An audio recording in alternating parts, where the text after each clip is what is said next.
वाडा तेरा दरबार सच्चा तुद तख्त सिर शाह पातशाहो निचल चोर छत पौड़े वड्डे वड्डा भार तेरा मर्तबा रंग बिरंगा निकल जपन करतबा जिया दर्जिया सबकी जान ला सब तेरा वास तेरा करबला तेरा घराना सदाई तुद कर मान हता ते जपना आप जर सर्ब कला पर बोर दिसै जत कथा नानक दासन दास दिया कै बिनवता बिन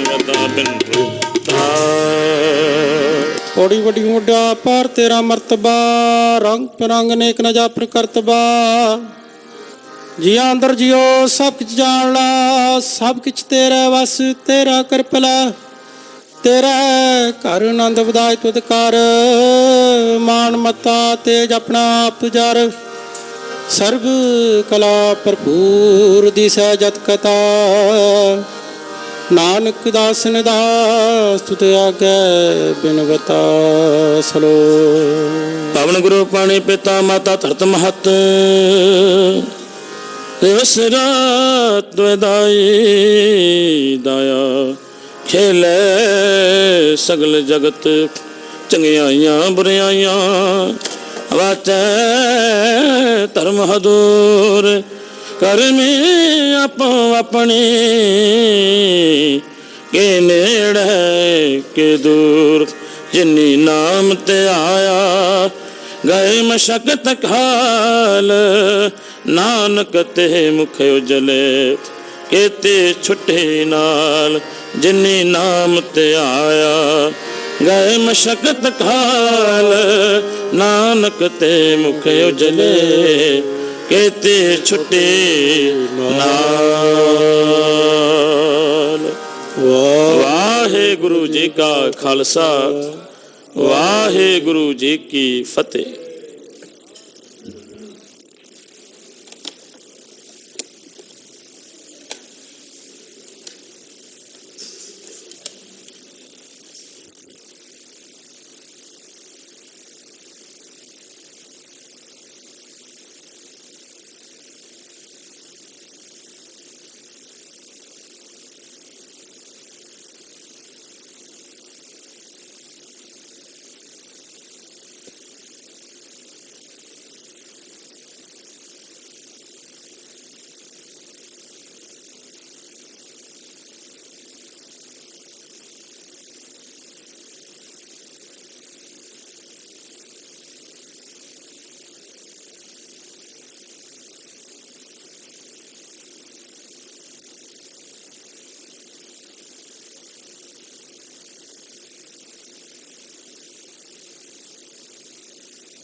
श्री वाहिगुरु जी।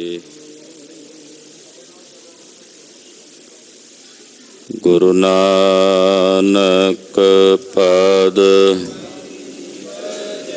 बंदन पाद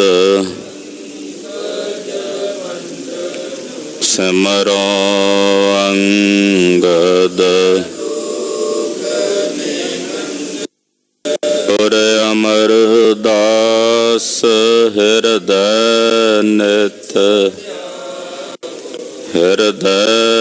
नित श्री गुरु रामदास गुण गुरु अर्जन बेघनन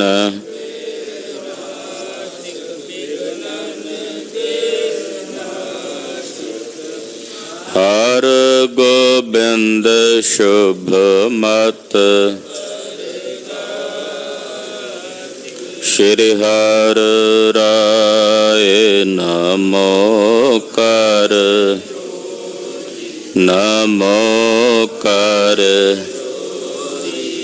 श्री हर कृष्ण मनाओ तेग बहादुर परम वाहिगुरु श्री गुरु गोबिंद सिंह तरो तरा पर पुन पुन सीसा जी पुन पुन सीसा बंदो बार जगदीसा एकंकार सतगुरु ते प्रसाद सच होए वाहे गुरु जी की फतेह है बेगन विनाशन सोए जिसमें अमृत ज्ञान है मानक भगत वैराग गुरु ग्रंथ साहिब उदद बंदों कर अनुराग गुरु ग्रंथ साहिब उदद बंदों कर अनुराग। वाहिगुरु साहिब जी चौपई अरनो दत उठियार तिहारी गवने जह सरता बरबारी करदा तन मुख जलज पखारा पुन मज्जन की वे मजारा। वाहिगुरु जी का खालसा वाहिगुरु जी की फतेह। परम सम्मान योग सत्कार योग गुरु की साजी और नवाजी हुई गुरु का खास रूप गुरु खालसा साध संगत जीओ धनता दे पात्र हो। पिछले पैरां दे सजे हुए दीवाना च हाजरियां भर के जगत गुरु श्री गुरु ग्रंथ साहिब जी महाराज जी दे दर्शन परसरे।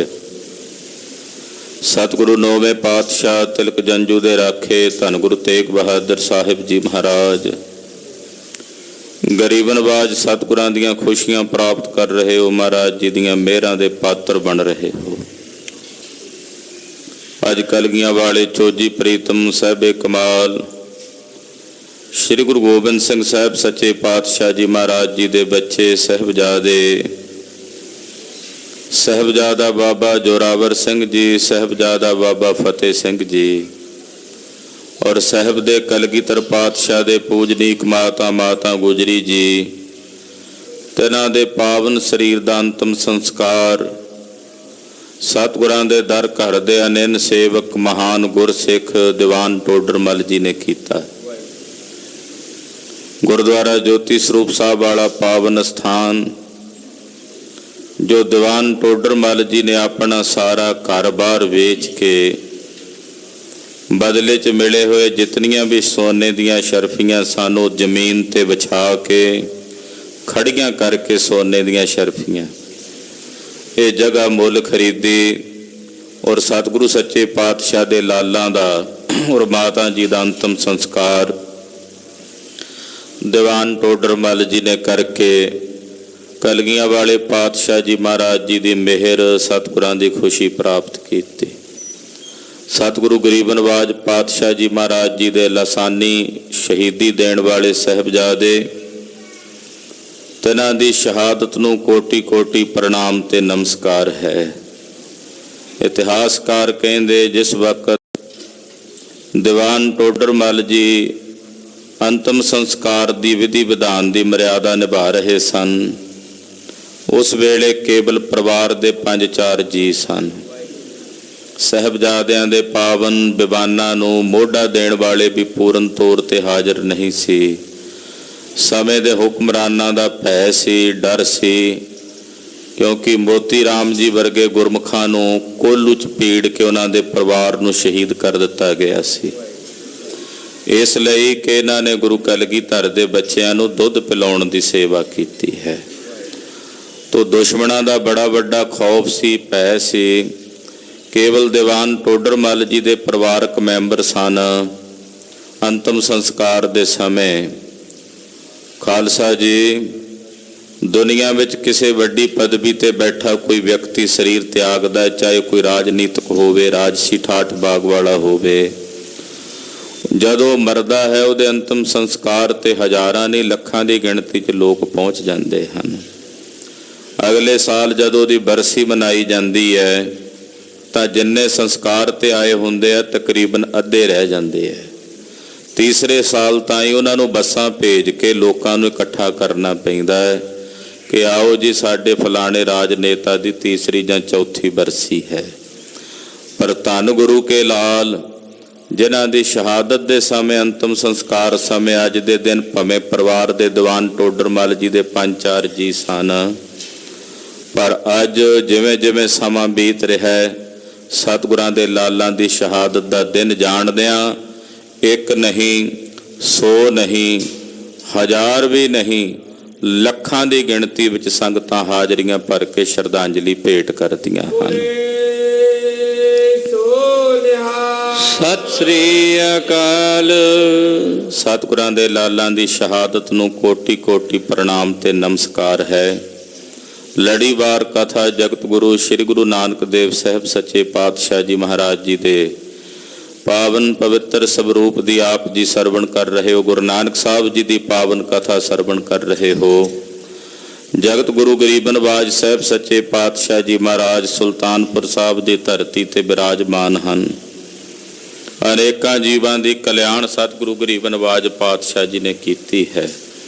ਸਤਿਕਾਰਯੋਗ ਬਾਬਾ ਮੂਲ ਚੰਦ ਸਾਹਿਬ ਜੀ ਔਰ ਮਾਤਾ ਚੰਦੋ ਰਾਣੀ ਜੀ ਸੁਲਤਾਨਪੁਰ ਸਾਹਿਬ ਆਏ ਹੋਏ ਨੇ। ਨਵਾਬ ਦੌਲਤ ਖਾਂ ਮਹਾਰਾਜ ਜੀ ਦਾ ਮੁਰੀਦ ਹੋ ਗਿਆ ਹੈ। ਸਤਿਗੁਰਾਂ ਦੇ 760 ਰੁਪਏ ਜਿਹੜੇ ਵਧੇ ਸਨ ਉਹਦੇ ਵਿੱਚੋਂ 380 ਰੁਪਏ ਬਾਬਾ ਮੂਲ ਚੰਦ ਸਾਹਿਬ ਨੂੰ ਮਾਤਾ ਸੁਲੱਖਣੀ ਜੀ ਹੋਣਾ ਨੂੰ ਦਿੱਤੇ ਹਨ। ਬਾਕੀ ਨਵਾਬ ਦੌਲਤ ਖਾਂ ਨੇ ਗੁਰੂ ਸਾਹਿਬ ਜੀ ਦੇ ਹੁਕਮ ਦੀ ਪਾਲਣਾ ਮੰਨ ਕੇ ਪਾਲਣਾ ਕਰਦਿਆਂ ਹੋਇਆਂ ਫਕੀਰਾਂ ਵਿੱਚ ਦਾਨ ਕਰ ਦਿੱਤਾ ਹੈ। ਸਤਿਗੁਰੂ ਗਰੀਬ ਨਵਾਜ ਪਾਤਸ਼ਾਹ ਜੀ ਮਹਾਰਾਜ ਵੇਈ ਨਦੀ ਦੇ ਕਿਨਾਰੇ ਤੇ ਅੰਮ੍ਰਿਤ ਵੇਲੇ ਪਹੁੰਚੇ ਨੇ। ਆਓ ਮਨ ਬਿਰਤੀਆਂ ਇਕਾਗਰ ਕਰਕੇ ਸਤਿਗੁਰੂ ਜੀ ਦਾ ਪਵਿੱਤਰ ਪਾਵਨ ਇਤਿਹਾਸ ਸਰਵਣ ਕਰੀਏ। ਗੁਰੂ ਚਰਨਾਂ ਵਿੱਚ ਆਪਣੀਆਂ ਹਾਜ਼ਰੀਆਂ ਲਵਾਉਂਦਿਆਂ ਰਸਨਾ ਪਵਿੱਤਰ ਕਰਦਿਆਂ ਆਖੋ ਜੀ ਸਤਨਾਮ ਸ੍ਰੀ ਵਾਹਿਗੁਰੂ ਸਾਹਿਬ ਜੀ। ਸਤਨਾਮ ਸ੍ਰੀ ਵਾਹਿਗੁਰੂ ਸਾਹਿਬ ਜੀ। ਚੌਪਈ ਅਰਣੋਂ ਦਤ ਉਠਿਆਰ ਤਿਹਾਰੀ। ਦੁੱਖਾਂ ਦਾ ਨਾਸ ਕਰਨ ਵਾਲੇ ਜਗਤ ਗੁਰੂ ਗੁਰੂ ਨਾਨਕ ਸਾਹਿਬ ਸੱਚੇ ਪਾਤਸ਼ਾਹ ਜੀ ਮਹਾਰਾਜ ਅੰਮ੍ਰਿਤ ਵੇਲੇ ਦਾ ਸਮਾਂ ਹੋਇਆ। ਗਵਨੇ ਜਹ ਸਰਤਾ ਬਰਬਾਰੀ। ਸਤਿਗੁਰੂ ਜੀ ਉੱਥੇ ਗਏ ਜਿੱਥੇ ਵੇਈ ਨਦੀ ਦਾ ਨਿਰਮਲ ਜਲ ਵਗਦਾ ਹੈ। ਸਤਿਗੁਰੂ ਵੇਈ ਦੇ ਜਿੱਤੇ ਜਾ ਕੇ ਨਿਤਾ ਪ੍ਰਤੀ ਇਸ਼ਨਾਨ ਕਰਿਆ ਕਰਦੇ ਸਨ। ਵੇਈ ਨਦੀ ਤੇ ਸਤਿਗੁਰੂ ਗੁਰੂ ਨਾਨਕ ਪਾਤਸ਼ਾਹ ਜੀ ਗਏ ਹਨ। ਕਰਦਾ ਤਨ ਮੁਖ ਜਲ ਜਪਖਾਰਾ। ਸਤਿਗੁਰੂ ਜੀ ਨੇ ਜਾ ਕੇ ਦਾਤਣ ਕੀਤੀ ਹੈ। ਦਾਤਣ ਕਰਕੇ ਵੇਈ ਦੇ ਜਲ ਨਾਲ ਹੀ ਕੁਰਲਾ ਕੀਤਾ ਹੈ। ਪੁਨ ਮੱਜਨ ਕੀਵੇਂ ਮਝਾਰਾ। ਔਰ ਵੇਈ ਦੇ ਨਿਰਮਲ ਸਵੱਛ ਜਲ ਵਿੱਚ ਇਹਨੂੰ ਚਿੱਟੀ ਵੇਈ ਕਹਿੰਦੇ ਸਨ ਖਾਲਸਾ ਜੀ। ਸਮਾਂ ਪਾ ਕੇ ਜਿਵੇਂ ਜਿਵੇਂ ਵਾਤਾਵਰਣ ਦੂਸ਼ਿਤ ਹੋਇਆ ਇਹ ਵੇਈ ਕਾਲੀ ਵੇਈ ਹੋ ਗਈ। ਪਰ ਜਿਸ ਵੇਲੇ ਸਤਿਗੁਰੂ ਸੱਚੇ ਪਾਤਸ਼ਾਹ ਜੀ ਇੱਥੇ ਬਿਰਾਜਮਾਨ ਸਨ ਉਦੋਂ ਇਸ ਵੇਈ ਨੂੰ ਚਿੱਟੀ ਵੇਈ ਨਦੀ ਦੇ ਨਾਂ ਨਾਲ ਜਾਣਿਆ ਜਾਂਦਾ ਸੀ। ਤੋ ਸਤਿਗੁਰੂ ਸੱਚੇ ਪਾਤਸ਼ਾਹ ਨੇ ਵੇਈ ਦੇ ਸਵੱਛ ਨਿਰਮਲ ਜਲ ਦੇ ਵਿੱਚ ਇਸ਼ਨਾਨ ਕੀਤਾ ਹੈ। ਵਹਿਰ ਨਿਕਸ ਕਰ ਪਹੁੰਚ ਸਰੀਰਾ। ਔਰ ਵੇਈ ਦੇ ਨਿਰਮਲ ਜਲ 'ਚ ਇਸ਼ਨਾਨ ਕਰਕੇ ਬਾਹਰ ਆਏ ਨੇ ਤੇ ਸਰੀਰ ਨੂੰ ਚਾਦਰੇ ਨਾਲ ਪੂੰਝਿਆ ਹੈ। ਕੀਨ ਕੁਪੀਨ ਹੈ ਗੁਨੀ ਗਹੀਰਾ। ਪੇੜ ਸਰੀਰ ਪਾਤਸ਼ਾਹ ਨੇ ਬਸਤਰ ਧਾਰਨ ਕੀਤੇ ਹਨ। ਭੇ ਇਸ ਸਥਿਤ ਤਹ ਹੇਰਿਓ ਰੋਰਾ। ਮਹਾਰਾਜ ਜੀ ਨਾਲ ਹੀ ਵੇਈ ਨਦੀ ਦੇ ਕੁਝ ਸਮੇਂ ਲਈ ਬੈਠ ਗਏ। ਲੋ ਲੱਗ ਗਈ, ਦਿਨ ਚੜ ਗਿਆ। ਇੱਕਦਮ ਸਤਿਗੁਰੂ ਜੀ ਨੇ ਸ਼ੋਰ ਸੁਣਿਆ, ਰੌਲਾ ਪਿਆ ਹੋਇਆ। ਮਹਾਰਾਜ ਜੀ ਦੇ ਕੰਨੀ ਆਵਾਜ਼ ਆਈ, ਹੁਤੋ ਜਗਾਤੀ ਖਤਰੀ ਠੌਰਾ। ਕੀ ਵੇਖਿਆ ਜਾ ਕੇ ਨੇੜੇ ਵੀ ਰੌਲਾ ਕਾਹਦਾ ਹੈ? ਵੇਈ ਨਦੀ ਦੇ ਉੱਤੋਂ ਇੱਕ ਪੁਲ ਲੰਘਦਾ ਸੀ ਤੇ ਉਸ ਪੁਲ ਦੇ ਉੱਤੇ ਇੱਕ ਖੱਤਰੀ ਜਾਤੀ ਦਾ ਸਿਪਾਹੀ ਖੜਾ ਸੀ। ਉਹ ਉੱਥੋਂ ਲੰਘਣ ਵਾਲਾ ਇੱਕ ਬ੍ਰਾਹਮਣ ਸੀ, ਗਊ ਲੈ ਕੇ ਲੰਘ ਰਿਹਾ ਸੀ। ਉਹਦੇ ਤੇ ਜ਼ਬਰਦਸਤੀ ਉਹਦੇ ਕੋਲੋਂ ਟੈਕਸ ਲੈਂਦਾ ਸੀ। ਕਹਿੰਦਾ ਵੀ ਤੈਨੂੰ ਮੇਰੇ ਕੋਲ ਜਗਾਤ ਭਰਨੀ ਪੈਣੀ ਆ, ਮੈਂ ਤਾਂ ਤੈਨੂੰ ਪੁਲ ਤੋਂ ਲੰਘਣ ਦੇਣਾ। ਹਾਲਾਂਕਿ ਇੱਕ ਪਸ਼ੂ ਦੇ ਉੱਤੇ, ਜਾਨਵਰ ਗਊ ਹੈ, ਉਹਦੇ ਉੱਤੇ ਕਾਹਦਾ ਟੈਕਸ ਲੱਗਣਾ ਸੀ? ਜ਼ਬਰਦਸਤੀ, ਕਿਉਂਕਿ ਧੱਕੇ ਦੇ ਨਾਲ ਇਹਨਾਂ ਨੇ ਜਗਾਤ ਲਾਈ ਹੋਈ ਸੀ ਲੋਕਾਂ ਤੇ। ਮਹਾਰਾਜ ਜੀ ਨੇ ਇਸ ਗੱਲ ਦਾ ਖੰਡਨ ਕੀਤਾ ਵੀ ਤੁਸੀਂ ਧਰਮ ਸਥਾਨਾਂ ਦੇ ਯਾਤਰਾ ਉੱਤੇ ਜਾਂ ਧਾਰਮਿਕ ਸਥਾਨਾਂ ਦੇ ਉੱਤੇ ਇਹਨਾਂ ਨੇ ਵਾਧੂ ਦੀਆਂ ਜਗਾਤਾਂ ਲਾ ਕੇ ਲੋਕਾਂ ਕੋਲੋਂ ਜ਼ਬਰਦਸਤੀ ਜਗਾਤ ਲੈਂਦੇ ਸੀ। ਤੋ ਇੱਥੇ ਵੀ ਉਹ ਖੱਤਰੀ ਸੀ ਜਿਹੜਾ ਧੱਕਾ ਕਰ ਰਿਹਾ ਸੀ, ਸਿਪਾਹੀ ਸੀ, ਤੇ ਕਿਸੇ ਨਵਾਬ ਦੇ ਕੋਲ ਨੌਕਰੀ ਕਰਦਾ ਸੀ। ਉਹ ਜ਼ਬਰਦਸਤੀ ਪੰਡਤ ਦੇ ਨਾਲ ਲੜ ਰਿਹਾ। ਪੰਡਤ ਕਹਿੰਦਾ ਮੈਂ ਕਾਹਦਾ ਜਗਾਤ ਭਰਾਂ, ਮੇਰਾ ਤਾਂ ਟੈਕਸ ਬਣਦਾ ਹੀ ਨਹੀਂ, ਗਊ ਹੈ, ਇੱਥੋਂ ਪੁਲ ਤੋਂ ਲੈ ਕੇ ਲੰਘਣੀ ਆ, ਕੋਈ ਗੱਡਾ ਤੇ ਨਹੀਂ ਲੈ ਕੇ ਲੰਘ ਰਿਹਾ ਜਾਂ ਕੋਈ ਵਾਹਨ ਨਹੀਂ ਲੈ ਕੇ ਲੰਘ ਰਿਹਾ ਵੀ ਜਿਹਦੇ ਤੇ ਤੂੰ ਟੈਕਸ ਲਾਣਾ। ਇੱਕ ਜਾਨਵਰ ਦੇ ਉੱਤੇ ਗਊ ਨੂੰ ਇੱਥੋਂ ਪਾਰ ਕਰਾ ਕੇ ਲੈ ਕੇ ਜਾਣਾ, ਇਹਦੇ ਤੇ ਕਾਹਦਾ ਟੈਕਸ ਹੈ? ਉਹ ਕਹਿੰਦਾ ਜੋ ਮਰਜ਼ੀ ਆ, ਮੈਂ ਤਾਂ ਟੈਕਸ ਲੈਣਾ ਹੀ ਲੈਣਾ, ਮੈਂ ਜਗਾਤ ਲਏ ਬਿਨਾਂ ਤੈਨੂੰ ਇੱਥੋਂ ਲੰਘਣ ਨਹੀਂ ਦੇਣਾ। ਇੱਦਾਂ ਆਪਸ ਵਿੱਚ ਲੜਾਈ ਹੋ ਰਹੀ ਸੀ। ਤੋ ਸਤਿਗੁਰੂ ਗੁਰੂ ਨਾਨਕ ਸਾਹਿਬ ਜੀ ਮਹਾਰਾਜ ਜੀ ਨੇ ਜਾ ਕੇ ਵੇਖਿਆ, ਇਕ ਦਵਿਜ ਧੇਨ ਆਨ ਤੋ ਰੋਕਾ। ਇੱਕ ਪੰਡਤ ਜੀ ਗਊ ਲੈ ਕੇ ਆ ਰਹੇ ਸਨ, ਉਹਨੂੰ ਇਸ ਖੱਤਰੀ ਨੇ ਰੋਕਿਆ ਹੋਇਆ। ਦਿਓ ਜਗਾਤ ਆਨ ਤੋ ਸੋਕਾ। ਕਹਿਣ ਲੱਗਾ ਵੀ ਮੈਨੂੰ ਜਗਾਤ ਦੇਂਗਾ ਤਾਂ ਮੈਂ ਤੈਨੂੰ ਇੱਥੋਂ ਲੰਘਣ ਦੇਣਾ। ਬ੍ਰਾਹਮਣ ਕਹੇ ਵੀ ਗਊ ਦੇ ਉੱਤੇ ਕਾਹਦੀ ਜਗਾਤ? ਉਹ ਕਹਿੰਦਾ ਮੈਂ ਲੈਣੀ ਆ, ਮੈਂ ਤਾਂ ਆਪਣੇ ਖੀਸੇ 'ਚ ਪਾਉਣੀ ਹੈ, ਕਿਉਂਕਿ ਇਹ ਰਿਸ਼ਵਤਖੋਰੀ ਸੀ। ਭਾਵੇਂ ਕਿ ਉਸ ਵੇਲੇ ਸ਼ਾਇਦ ਗਊ ਦੇ ਉੱਤੇ ਟੈਕਸ ਨਾ ਹੀ ਲੱਗਦਾ ਹੋਵੇ ਉਹਦੇ ਤੇ, ਪਰ ਉਹ ਜ਼ਬਰੀ ਲਾ ਰਿਹਾ ਸੀ ਵੀ ਮੈਂ ਲੈਣਾ, ਵੀ ਇਹ ਵਾਧੂ ਦੀ ਕਮਾਈ ਜਿਹੜੀ ਹੈ ਮੈਂ ਆਪਣੇ ਖੀਸੇ 'ਚ ਪਾਉਣੀ ਹੈ। ਇੱਦਾਂ ਦੀ ਬਿਰਤੀ ਦਾ ਉਹ ਖੱਤਰੀ ਸੀ। ਬ੍ਰਾਹਮਣ ਕਹੇ ਵੀ ਮੈਂ ਜਗਾਤ ਦੇਣੀ ਨਹੀਂ, ਉਹ ਕਹਿੰਦਾ ਮੈਂ ਲੰਘਣ ਨਹੀਂ ਦੇਣਾ ਇੱਥੋਂ। ਇੱਦਾਂ ਇਹਨਾਂ ਦੀ ਲੜਾਈ ਹੋ ਰਹੀ ਹੈ। ਜਾਚੇ ਕਿਤਕ ਨਹੀਂ ਤੇ ਪਾਸੇ। ਫਿਰ ਬ੍ਰਾਹਮਣ ਨੇ ਅਖੀਰ ਨੂੰ ਆਖਿਆ ਵੀ ਮੇਰੇ ਕੋਲ ਆ ਥੋੜੇ ਜਿਹੇ ਪੈਸੇ ਨੇ, ਲੈ ਲੈ। ਜਿੰਨੇ ਕੋ ਦੀ ਜੇਬ 'ਚ ਸੀ, ਗਰੀਬ ਸੀ, ਬ੍ਰਾਹਮਣ ਨੇ ਆਪਣੀ ਜੇਬ 'ਚੋਂ ਖੀਸੇ 'ਚੋਂ ਕੱਢ ਕੇ ਦਿੱਤੇ। ਕਹਿੰਦਾ ਇੰਨੇ ਨਹੀਂ, ਵੱਧ ਲੈਣੇ ਨੇ। ਉਹ ਕਹੇ ਮੇਰੇ ਕੋਲ ਇੰਨੇ ਹੀ ਨਹੀਂ, ਆਹੀ ਲੈ ਲੈ ਜੇ ਤੂੰ ਲੈਣੀ ਹੈ। ਪਹਿਲੀ ਗੱਲ ਤਾਂ ਗਊ ਦੇ ਉੱਤੇ ਕਰ ਬਣਦਾ ਨਹੀਂ ਹੈ। ਚਲੋ ਜੇ ਤੂੰ ਕਹਿਣਾ ਮੈਂ ਤੈਨੂੰ ਦੇ ਦਿੰਨਾ, ਪਰ ਆ ਜਿੰਨੇ ਹੈ ਨੇ ਇੰਨੇ ਲੈ ਲੈ। ਉਹ ਕਹੇ ਨਹੀਂ, ਮੈਂ ਤਾਂ ਇਹਦੇ ਤੋਂ ਦੁੱਗਣੇ ਲੈਣੇ ਆ। ਏਦਾਂ ਲੜਾਈ ਹੋ ਰਹੀ ਹੈ। ਦਵਿਜ ਕੀ ਦਸ਼ਾ ਦੇਖ ਅਬਨਾਸ਼ੀ। ਹੁਣ ਉਹ ਬ੍ਰਾਹਮਣ ਰੋਣ ਹੱਕਾ ਹੋ ਗਿਆ। ਉਹ ਕਹੇ ਮੈਨੂੰ ਲੰਘਣ ਦਿਓ। ਖੱਤਰੀ ਉਹਨੂੰ ਲੰਘਣ ਨਾ ਦੇਵੇ। ਕਹਿੰਦਾ ਮੈਂ ਨਹੀਂ ਜਾਣ ਦਿੰਦਾ। ਉਹਦੇ ਕੋਲ ਰੂਣੀ ਚੂਣੀ ਸੀ, ਜੇਬ ਚੋਂ ਕੱਢ ਕੇ ਦਿੱਤੀ, ਉਹ ਤਾਂ ਵੀ ਨਾ ਮੰਨੇ। ਕਹੇ ਮੈਂ ਨਹੀਂ ਮੰਨਦਾ, ਮੈਨੂੰ ਤਾਂ ਹੋਰ ਲਿਆ ਕੇ ਦੇ। ਬ੍ਰਾਹਮਣ ਵਿਚਾਰਾ ਰੋਣ ਲੱਗ ਪਿਆ। ਉੱਥੇ ਬਹੁਤ ਜ਼ਿਆਦਾ ਉਹਦੀ ਦਸ਼ਾ ਦੀਨ ਤੇ ਦੁਖੀ ਉਹ ਸਤਿਗੁਰੂ ਗੁਰੂ ਨਾਨਕ ਸਾਹਿਬ ਜੀ ਮਹਾਰਾਜ ਜੀ ਨੇ ਵੇਖੀ। ਚੌਂਕਾ ਧੋਤੀ ਟਿੱਕਾ ਮਾਲਾ।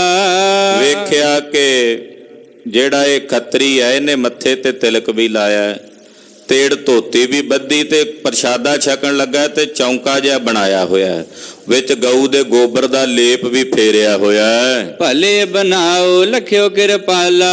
ਕਿਰਪਾਲੂ ਸਤਿਗੁਰੂ ਜੀ ਨੇ ਇਹਦਾ ਸਾਰਾ ਬਣਾਓ ਵੇਖਿਆ, ਇਹਦੀ ਸਾਰੀ ਬਣਾਵਟ ਵੇਖੀ। ਵਿਪਰ ਗਊ ਕੀ ਮੋਚਨ ਰੋਕਾ। ਮਹਾਰਾਜ ਜੀ ਨੇ ਵੇਖਿਆ ਕਿ ਉਹ ਜਿਹੜਾ ਬ੍ਰਾਹਮਣ ਸੀ ਉਹਨੇ ਵੀ ਤਿਲਕ ਲਾਇਆ ਹੋਇਆ, ਉਹਨੇ ਗਲ 'ਚ ਜਨੇਊ ਪਾਇਆ ਹੋਇਆ, ਤੇੜ ਧੋਤੀ ਬੱਧੀ ਹੋਈ, ਉਹਨੂੰ ਗਊ ਦੇ ਸਮੇਤ ਰੋਕਿਆ ਹੋਇਆ। ਤਿਸ ਪਰ ਸ੍ਰੀ ਗੁਰ ਕਹਿਓ ਸ਼ਲੋਕਾ। ਉਹਨਾਂ ਦੀ ਇਹ ਦਸ਼ਾ ਵੇਖ ਕੇ ਨਾ ਦੋਨਾਂ ਦੀ ਲੜਾਈ ਝਗੜਾ ਸਤਿਗੁਰਾਂ ਨੇ ਵੇਖਿਆ, ਤੇ ਵੇਖ ਕੇ ਸਤਿਗੁਰੂ ਗੁਰੂ ਨਾਨਕ ਸਾਹਿਬ ਜੀ ਦੇ ਰਸਨਾ ਤੋਂ ਇਹ ਪਾਵਨ ਸ਼ਲੋਕ ਉਚਰਿਆ। ਤੁਰ ਦਰਗਾਹ ਤੋਂ ਮਹਾਰਾਜ ਜੀ ਦੇ ਹਿਰਦੇ ਵਿੱਚ ਬਾਣੀ ਉਤਰੀ, ਜੋ ਆਸਾ ਜੀ ਦੀ ਵਾਰ ਦੇ ਵਿੱਚ ਰੋਜ਼ਾਨਾ ਕੀਰਤਨੀਏ ਸਿੰਘ ਗਾਇਨ ਕਰਦੇ ਹਨ, ਆਪ ਜੀ ਸਰਵਣ ਕਰਦੇ ਹੋ। ਇਹ ਪਾਵਨ ਸ਼ਲੋਕ ਜਗਤ ਗੁਰੂ ਬਾਬਾ ਜੀ ਨੇ ਆਪਣੀ ਰਸਨਾ ਤੋਂ ਉਚਾਰਨ ਕੀਤਾ।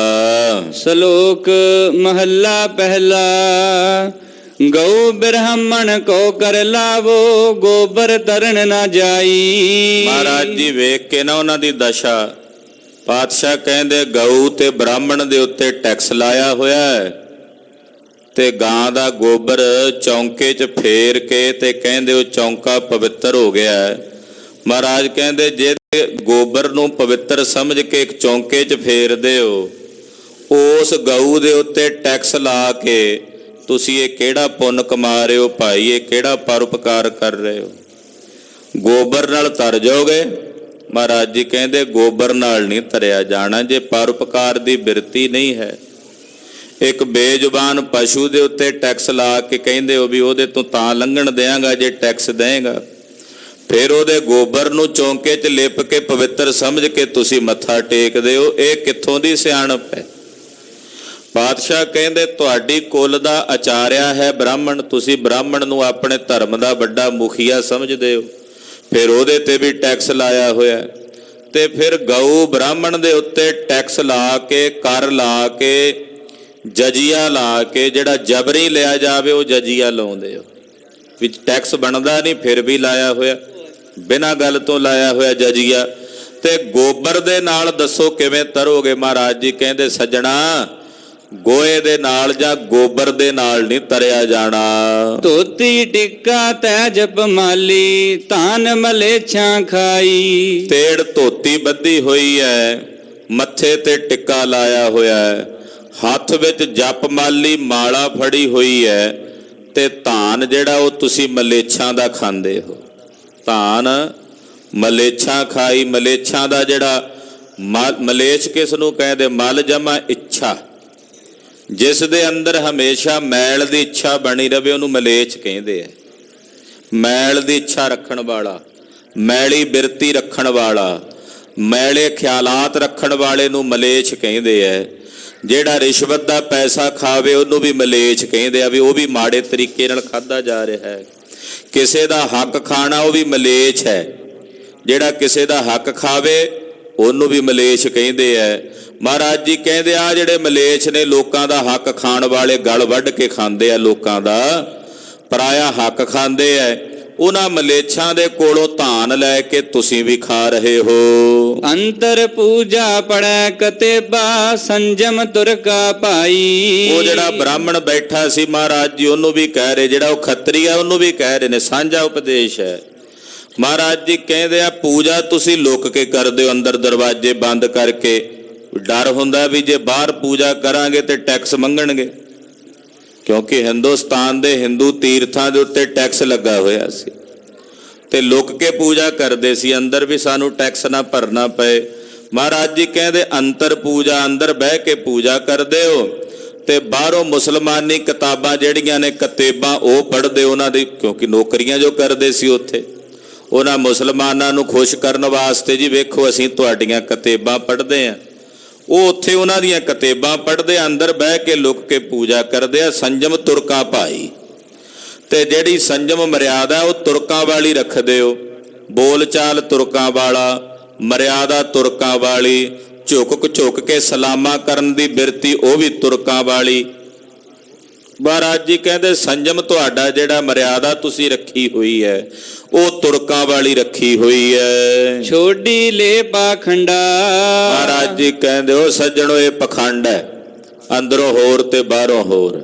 ਇਸ ਪਖੰਡ ਨੂੰ ਛੱਡ ਦਿਓ, ਇਹ ਪਖੰਡ ਹੈ। ਜਦੋਂ ਬਾਹਰੋਂ ਹੋਰ ਬਿਰਤੀ ਹੋਵੇ ਤੇ ਅੰਦਰੋਂ ਹੋਰ ਹੋਵੇ ਉਹਨੂੰ ਪਖੰਡ ਕਹਿੰਦੇ ਹੈ। ਅੰਦਰ ਬਹਿ ਕੇ ਪੂਜਾ ਕਰਦੇ ਹੋ, ਬਾਹਰੋਂ ਤੁਸੀਂ ਮੁਸਲਮਾਨਾਂ ਨੂੰ ਖੁਸ਼ ਕਰਨ ਲਈ ਕਿਤਾਬਾਂ ਪੜ੍ਹਦੇ ਹੋ। ਮਹਾਰਾਜ ਜੀ ਕਹਿੰਦੇ ਪਖੰਡ ਹੈ। ਜੋ ਤੁਸੀਂ ਹੋ ਉਹੀ ਪ੍ਰਗਟ ਕਰਕੇ ਕਿਉਂ ਨਹੀਂ ਵਿਖਾਲਦੇ? ਕਿਉਂ ਕਿਸੇ ਦੀ ਖੁਸ਼ਾਮਦ ਵਾਸਤੇ ਤੁਸੀਂ ਆਪਣੇ ਸਵੈ ਧਰਮ ਦਾ ਤਿਆਗ ਕਰਦੇ ਹੋ? ਮਹਾਰਾਜ ਸੱਚੇ ਪਾਤਸ਼ਾਹ ਇੱਥੇ ਤੁਰਕਾਂ ਦੇ ਖਿਲਾਫ ਨਹੀਂ ਹਨ। ਗਰੀਬ ਨਵਾਜ ਪਾਤਸ਼ਾਹ ਜੀ ਮਹਾਰਾਜ ਜੀ ਕਹਿੰਦੇ ਤੁਸੀਂ ਜੋ ਆਪਣਾ ਧਰਮ ਹੈ ਤੁਹਾਡਾ, ਉਹਦੀ ਪਾਲਣਾ ਕਰੋ, ਖੁੱਲ੍ਹ ਕੇ ਕਰੋ। ਕਿਸੇ ਦੇ ਅਧੀਨ ਹੋ ਕੇ ਏਦਾਂ ਮਲੇਛਾਂ ਵਾਲੀ ਬਿਰਤੀ ਕਿਉਂ ਰੱਖਦੇ ਹੋ? ਤੇ ਇਹ ਪਖੰਡ ਹੈ। ਮਹਾਰਾਜ ਜੀ ਕਹਿੰਦੇ ਇਹ ਪਖੰਡ ਜਿਹੜਾ ਇਹਨੂੰ ਛੱਡ ਦਿਓ। ਛੋਡੀ ਲੈ ਪਾਖੰਡਾ, ਇਸ ਪਖੰਡ ਨੂੰ ਛੱਡ ਦਿਓ। ਨਾਮ ਲਿਆ ਜਾਹੇ ਤਰੰਦਾ। ਜਿਹੜਾ ਨਾਮ ਲਏਗਾ ਉਹੀ ਤਰੇਗਾ ਸੰਸਾਰ ਤੋਂ। ਜਿਹੜਾ ਪਰਮੇਸ਼ਰ ਦਾ ਭਜਨ ਕਰੇਗਾ, ਨਿਰੰਕਾਰ ਦੇ ਨਾਮ ਦੀ ਆਰਾਧਨਾ ਕਰੇਗਾ, ਉਹਦਾ ਇਸ ਭਵ ਸਾਗਰ ਤੋਂ ਪਾਰ ਉਤਾਰਨਾ, ਉਤਾਰਾ ਹੋਣਾ ਉਸੇ ਦਾ। ਉਸੇ ਨੇ ਸੰਸਾਰ ਤੋਂ ਮੁਕਤ ਹੋਣਾ ਹੈ। ਮਹੱਲਾ ਪਹਿਲਾ ਮਾਨਸ ਖਾਣੇ ਕਰਹਿ ਨਿਵਾਜ। ਮਹਾਰਾਜ ਜੀ ਕਹਿੰਦੇ ਵੇਖੋ ਕਲਯੁਗ ਦਾ ਸੁਭਾਅ, ਆ ਜਿਹੜੇ ਸਬੂਤਾ ਬੰਦਾ ਖਾ ਜਾਣ ਵਾਲੇ ਨੇ ਤੇ ਬਹਿ ਕੇ ਨਮਾਜ਼ਾਂ ਪੜ੍ਹਦੇ ਐ। ਮਾਨਸ ਖਾਣੇ, ਬੰਦੇ ਖਾਣੇ ਲੋਕ ਨਮਾਜ਼ਾਂ ਪੜ੍ਹਦੇ ਐ। ਬੰਦੇ ਖਾਣੇ ਦਾ ਮਤਲਬ ਕੀ ਹੁੰਦਾ? ਵੀ ਲੋਕਾਂ ਦਾ ਹੱਕ ਖਾਣਾ, ਕਿਉਂਕਿ ਰਾਜ ਸੀ ਨਾ ਤੁਰਕਾਂ ਦਾ, ਤੇ ਤੁਰਕ ਜਿਹੜੇ ਸਨ ਉਹ ਗੈਰ ਸੰਵਿਧਾਨਕ ਢੰਗ ਦੇ ਨਾਲ ਲੋਕਾਂ ਤੋਂ ਜਬਰੀ ਜਜੀਆ ਲੈਂਦੇ। ਜੇ ਕਿਸੇ ਦੇ ਖੇਤ ਦੇ ਵਿੱਚ 10 ਮਣ ਫਸਲ ਹੋਣੀ ਕਣਕ ਦੀ, ਤੇ 10 ਮਣ ਦੇ ਵਿੱਚੋਂ 8 ਮਣ ਆਪ ਲੈ ਜਾਣੀ, 2 ਮਣ ਉਹਦੇ ਪੱਲੇ ਪਾਉਣੀ। ਉਹਦੇ ਸਾਰੇ 6 ਮਹੀਨਿਆਂ ਵਿੱਚ ਵਿਚਾਰੇ ਨੇ ਮਿਹਨਤ ਕਰਨੀ, ਪੱਲੇ ਉਹਨੂੰ ਕੁਝ ਨਾ ਹਾਸਲ ਹੋਣਾ। ਫਿਰ ਜਿਹੜਾ ਥੋੜਾ ਬਹੁਤਾ ਰਹਿ ਜਾਣਾ ਉਹ ਵੀ ਟੈਕਸ ਦੇ ਨਾਲ ਉਹਨਾਂ ਦਾ ਖੂਨ ਨਿਚੋੜ ਲੈਣਾ। ਇਦਾਂ ਦੀਆਂ ਬਿਰਤੀਆਂ ਸੀ। ਮਹਾਰਾਜ ਜੀ ਕਹਿੰਦੇ ਇਹੋ ਜਿਹੇ ਜਿਹੜੇ ਬੰਦੇ ਖਾਣੇ, ਜਿਹੜੇ ਕਾਜੀ ਸੀ, ਉਹ ਰਿਸ਼ਵਤਾਂ ਲੈ ਲੈ ਕੇ ਲੋਕਾਂ ਦੇ ਇਨਸਾਫ ਕਰਦੇ ਸੀ, ਕਿਉਂਕਿ ਕਾਜ਼ੀਆਂ ਦੇ ਹੱਥ ਸੀ ਨਾ ਉਸ ਵੇਲੇ ਜਿਹੜੀ ਨਿਆਏ ਪ੍ਰਣਾਲੀ ਸੀ, ਨਿਆਏ ਕਰਨਾ, ਇਨਸਾਫ ਕਰਨਾ। ਜਿਵੇਂ ਅੱਜ ਕੱਲ੍ਹ ਕੋਰਟ ਅਦਾਲਤਾਂ ਹੁੰਦੀਆਂ, ਕਚਹਿਰੀਆਂ ਹੁੰਦੀਆਂ, ਉਹਨਾਂ ਵੇਲਿਆਂ ਦੇ ਵਿੱਚ ਕਾਜ਼ੀਆਂ ਦੇ ਕੋਲ ਹੁੰਦਾ ਸੀ ਇਹ ਸਾਰਾ ਮਸਲਾ। ਲੋਕਾਂ ਦੇ ਕੇਸ ਇਹਨਾਂ ਕੋਲ ਆਉਂਦੇ ਸੀ। ਜਿਹਦੇ ਕੋਲ ਰਿਸ਼ਵਤ ਲੈਣੀ ਉਹਨੂੰ ਜਿਤਾ ਦੇਣਾ, ਜਿਹੜਾ ਵਿਚਾਰਾ ਭਾਵੇਂ ਸੱਚਾ ਵੀ ਹੋਵੇ ਉਹਨੂੰ ਹਰਾ ਦੇਣਾ। ਤੇ ਇਦਾਂ ਦੇ ਕੰਮ ਕਰਕੇ ਮੁੜ ਕੇ ਜਦੋਂ ਨਮਾਜ਼ ਪੜ੍ਹਨ ਦਾ ਵੇਲਾ ਹੋਣਾ, ਨਮਾਜ਼ ਵੀ ਪੜ੍ਹਨੀ। ਮਹਾਰਾਜ ਜੀ ਕਹਿੰਦੇ ਇੱਕ ਪਾਸਿਓਂ ਲੋਕਾਂ ਨੂੰ ਖਾਈ ਜਾਂਦੇ ਹੋ, ਦੂਜੇ ਪਾਸਿਓਂ ਨਮਾਜ਼ਾਂ ਪੜ੍ਹੀ ਜਾਂਦੇ ਹੋ। ਕਿੱਧਰ ਦਾ ਅਸੂਲ ਹੈ ਤੁਹਾਡਾ? ਨਮਾਜ਼ ਪੜ੍ਹੀ ਦਾ ਤਾਂ ਤੁਹਾਡੇ ਅੰਦਰ ਤਾਂ ਅਸਰ ਨਹੀਂ ਹੋਇਆ, ਮਨ ਤੇ ਤਾਂ ਅਸਰ ਨਹੀਂ ਹੋਇਆ, ਹਿਰਦੇ ਵਿੱਚ ਤਾਂ ਉਸ ਅਸਰ ਨੂੰ ਕਬੂਲਿਆ ਨਹੀਂ ਹੈ ਤੁਸਾਂ ਨੇ। ਇਸ ਕਰਕੇ ਗੁਰਦੇਵ ਵੇਖੋ, ਜਗਤ ਗੁਰੂ ਬਾਬਾ ਜੀ ਨੇ ਉਸ ਵੇਲੇ ਦਾ ਜਿਹੜਾ ਇਹ ਮਾਹੌਲ ਸੀ, ਉਸ ਮਾਹੌਲ ਦਾ ਪੁਰਜੋਰ ਸ਼ਬਦਾਂ ਵਿੱਚ ਖੰਡਨ ਕਰਦਿਆਂ ਮਹਾਰਾਜ ਜੀ ਕਹਿੰਦੇ ਉਹ ਬੰਦੇ ਖਾਣਿਓ, ਨਮਾਜ਼ਾਂ ਪੜ੍ਹਦੇ ਹੋ ਜੇ ਤੁਸੀਂ, ਮਾਨਸ ਖਾਣੇ, ਬੰਦੇ ਖਾ ਜਾਣ ਵਾਲਿਓ, ਨਮਾਜ਼ਾਂ ਪੜ੍ਹ ਕੇ ਤੁਸੀਂ ਕਹੋ ਕਿ ਸਾਡਾ ਇਹ ਗੁਨਾਹ ਮਾਫ ਹੋ ਜਾਏਗਾ, ਇਹ ਕਤਈ ਨਹੀਂ ਹੋਣਾ। ਉੱਦਾਂ ਲੋਕਾਂ ਦੇ ਹੱਕ ਖਾਈ ਜਾਓ, ਲੋਕਾਂ ਦੇ ਗਲ ਵੱਢੀ ਜਾਓ, ਤੇ ਬਾਹਰੋਂ ਤੁਸੀਂ ਧਰਮੀ ਹੋਣ ਦਾ ਟਕਵੰਜ ਕਰੋ ਜੀ ਅਸੀਂ ਧਰਮੀ ਆ, ਤਾਂ ਫਿਰ ਇਹੋ ਜਿਹੇ ਧਰਮ ਦਾ ਕੋਈ ਲਾਭ ਨਹੀਂ ਹੈ। ਇਹ ਚਾਹੇ ਭਾਵੇਂ ਸਤਿਗੁਰਾਂ ਨੇ 500 ਸਾਲ, 550 ਸਾਲ ਪਹਿਲਾਂ ਕਹੇ ਨੇ ਬਚਨ, ਅੱਜ ਵੀ ਉਨੇ ਹੀ ਸਾਰਥਕ ਨੇ। ਤੇ ਅੱਜ ਵੀ ਜੇ ਕੋਈ ਬਾਹਰੋਂ ਧਰਮੀ ਹੋਣ ਦਾ ਟਕਵੰਜ ਕਰੇ ਜੀ ਅਸੀਂ ਧਰਮੀ ਆ, ਧਰਮ ਦੇ ਨਾਂ ਦੇ ਉੱਤੇ ਲੋਕਾਂ ਨੂੰ ਗੁੰਮਰਾਹ ਕਰਕੇ, ਲੋਕਾਂ ਦੇ ਗਲ ਵੱਢ ਕਰਕੇ ਖਾਈ ਜਾਵੇ, ਹੱਕ ਖਾਈ ਜਾਵੇ, ਤੇ ਬਾਹਰੋਂ ਧਰਮੀ ਹੋਣ ਦਾ ਟਕਵੰਜ ਕਰੇ, ਤੇ ਗੁਰੂ ਬਾਬੇ ਦੇ ਬੋਲ ਅੱਜ ਵੀ ਇਹੋ ਜਿਹੇ ਪਖੰਡੀਆਂ ਦਾ ਖੰਡਨ ਕਰਦੇ ਹੈ। ਅੱਜ ਵੀ ਸਤਿਗੁਰੂ ਸੱਚੇ ਪਾਤਸ਼ਾਹ ਜੀ ਉਹਨਾਂ ਬਾਬਤ ਹੀ ਕਹਿੰਦੇ ਆ। ਐਸਾ ਨਹੀਂ ਵੀ ਉਹਨਾਂ ਨੂੰ ਨਮਾਜ਼ ਪੜ੍ਹਨ ਵਾਲੇ ਸੀ, ਅੱਜ ਉਹ ਨਮਾਜ਼ ਪੜ੍ਹਨ ਦੀ ਬਜਾਏ ਦੂਜੇ ਹੋ ਸਕਦੇ ਆ, ਹੋਰ ਢੰਗ ਦੇ ਨਾਲ ਪੂਜਾ ਅਰਚਨਾ ਕਰਨ ਵਾਲੇ ਹੋ ਸਕਦੇ ਆ, ਹੋਰ ਢੰਗ ਨਾਲ ਵਿਖਾਵਾ ਕਰਨ ਵਾਲੇ ਹੋ ਸਕਦੇ ਆ। ਗੱਲ ਤਾਂ ਸਾਂਝਾ ਤੱਤਵ ਤਾਂ ਇੱਕੋ ਹੀ ਰਹਿਣਾ ਹੈ ਨਾ। ਮਹਾਰਾਜ ਜੀ ਕਹਿੰਦੇ ਬੰਦੇ ਖਾਣੇ ਨਮਾਜ਼ ਪੜ੍ਹਦੇ ਹਨ, ਛੁਰੀ ਵਗਾਇਨ ਤਿੰਨ ਗਲ ਤਾਗ, ਜਿਨ੍ਹਾਂ ਦੇ ਹੱਥਾਂ ਵਿੱਚ ਕਲਮਾਂ ਰੂਪੀ ਛੁਰੀਆਂ ਨੇ। ਕਿਉਂਕਿ ਇਹੋ ਜਿਹੇ ਨਵਾਬਾਂ ਦੇ ਜਿਹੜੇ ਮੁਨਸ਼ੀ ਹੁੰਦੇ ਸੀ ਨਾ, ਮੁਨੀਮ, ਟੈਕਸ ਲੈਣ ਵਾਲੇ, ਉਹਨਾਂ ਦੇ ਹੱਥਾਂ 'ਚ ਜਿਹੜੀਆਂ ਕਲਮਾਂ ਸੀ, ਉਹ ਆਪਣੀ ਕਲਮ ਨਾਲ ਜਿੰਨਾ ਲਿਖ ਦਿੰਦੇ ਸੀ ਵੀ ਇੰਨਾ ਟੈਕਸ ਲੈਣਾ ਫਲਾਣੇ ਕੋਲੋਂ, ਇੰਨਾ ਜਜੀਆ ਲੈਣਾ, ਉਹਨਾਂ ਵਿਚਾਰੇ ਨੂੰ ਭਰਨਾ ਹੀ ਪੈਂਦਾ ਸੀ, ਭਾਵੇਂ ਆਪਣਾ ਘਰ ਕਾਟ ਵੇਚਣਾ ਪਵੇ। ਮਹਾਰਾਜ ਜੀ ਕਹਿੰਦੇ ਹੱਥਾਂ ਵਿੱਚ ਛੁਰੀ ਫੜੀ ਆ, ਕਲਮ ਕਾਹਦੀ ਆ? ਛੁਰੀ ਹੈ। ਜਿਹੜੀ ਛੁਰੀ ਲੋਕਾਂ ਦੇ ਗਲ ਵੱਢ ਰਹੀ ਹੈ, ਤੇ ਜਿਹੜੇ ਛੁਰੀ ਫੜੀ ਬੈਠੇ ਨੇ ਹੱਥਾਂ ਵਿੱਚ, ਉਹਨਾਂ ਦੇ ਗਲਾਂ 'ਚ ਧਾਗੇ ਪਾਏ ਹੋਏ ਨੇ। ਧਾਗੇ ਮਤਲਬ ਜਨੇਊ ਪਾਏ ਹੋਏ। ਉਹ ਜਿਹੜਾ ਖੱਤਰੀ ਮੰਗ ਰਿਹਾ ਸੀ ਨਾ ਬ੍ਰਾਹਮਣ ਕੋਲੋਂ ਟੈਕਸ ਗਊ ਦਾ, ਉਹਦੇ ਗਲ 'ਚ ਵੀ ਧਾਗਾ ਹੀ ਪਾਇਆ ਹੋਇਆ ਸੀ। ਮਹਾਰਾਜ ਜੀ ਕਹਿੰਦੇ ਵੇਖੋ ਇਹੋ ਜਿਹੇ ਨੇ ਮੁਨਸ਼ੀ, ਜਿਨ੍ਹਾਂ ਦੇ ਹੱਥਾਂ ਦੇ ਵਿੱਚ ਛੁਰੀਆਂ ਫੜੀਆਂ ਹੋਈਆਂ ਕਲਮਾਂ ਦੀਆਂ, ਔਰ ਗਲਾਂ ਵਿੱਚ ਧਾਗੇ ਪਾਏ ਹੋਏ ਨੇ। ਤਿੰਨ ਕਰ ਬ੍ਰਾਹਮਣ ਪੂਰਹਿ ਨਾਦ, ਔਰ ਇਹੋ ਜਿਹੇ ਜਿਹੜੇ ਖੱਤਰੀ ਨੇ, ਜਿਹੜੇ ਇਹੋ ਜਿਹੇ ਢੰਗ ਨਾਲ ਪੈਸਾ ਇਕੱਠਾ ਕਰਦੇ ਨੇ, ਕੁਝ ਤਰੀਕਿਆਂ ਨਾਲ ਪੈਸਾ ਇਕੱਠਾ ਕਰਦੇ ਨੇ, ਉਹਨਾਂ ਦੇ ਘਰ 'ਚ ਜਾ ਕੇ ਫਿਰ ਆਹ ਜਿਹੜੇ ਬ੍ਰਾਹਮਣ ਨੇ ਇਹ ਨਾਦ ਪੂਰਦੇ ਨੇ। ਇਹ ਜਾ ਕੇ ਉਹਨਾਂ ਦੇ ਘਰਾਂ 'ਚ ਹਵਨ ਕਰਦੇ ਨੇ, ਯੱਗ ਕਰਦੇ ਨੇ, ਉਹਨਾਂ ਦੇ ਘਰਾਂ ਵਿੱਚ ਪੂਜਾ ਅਰਚਨਾ ਕਰਦੇ ਹਨ।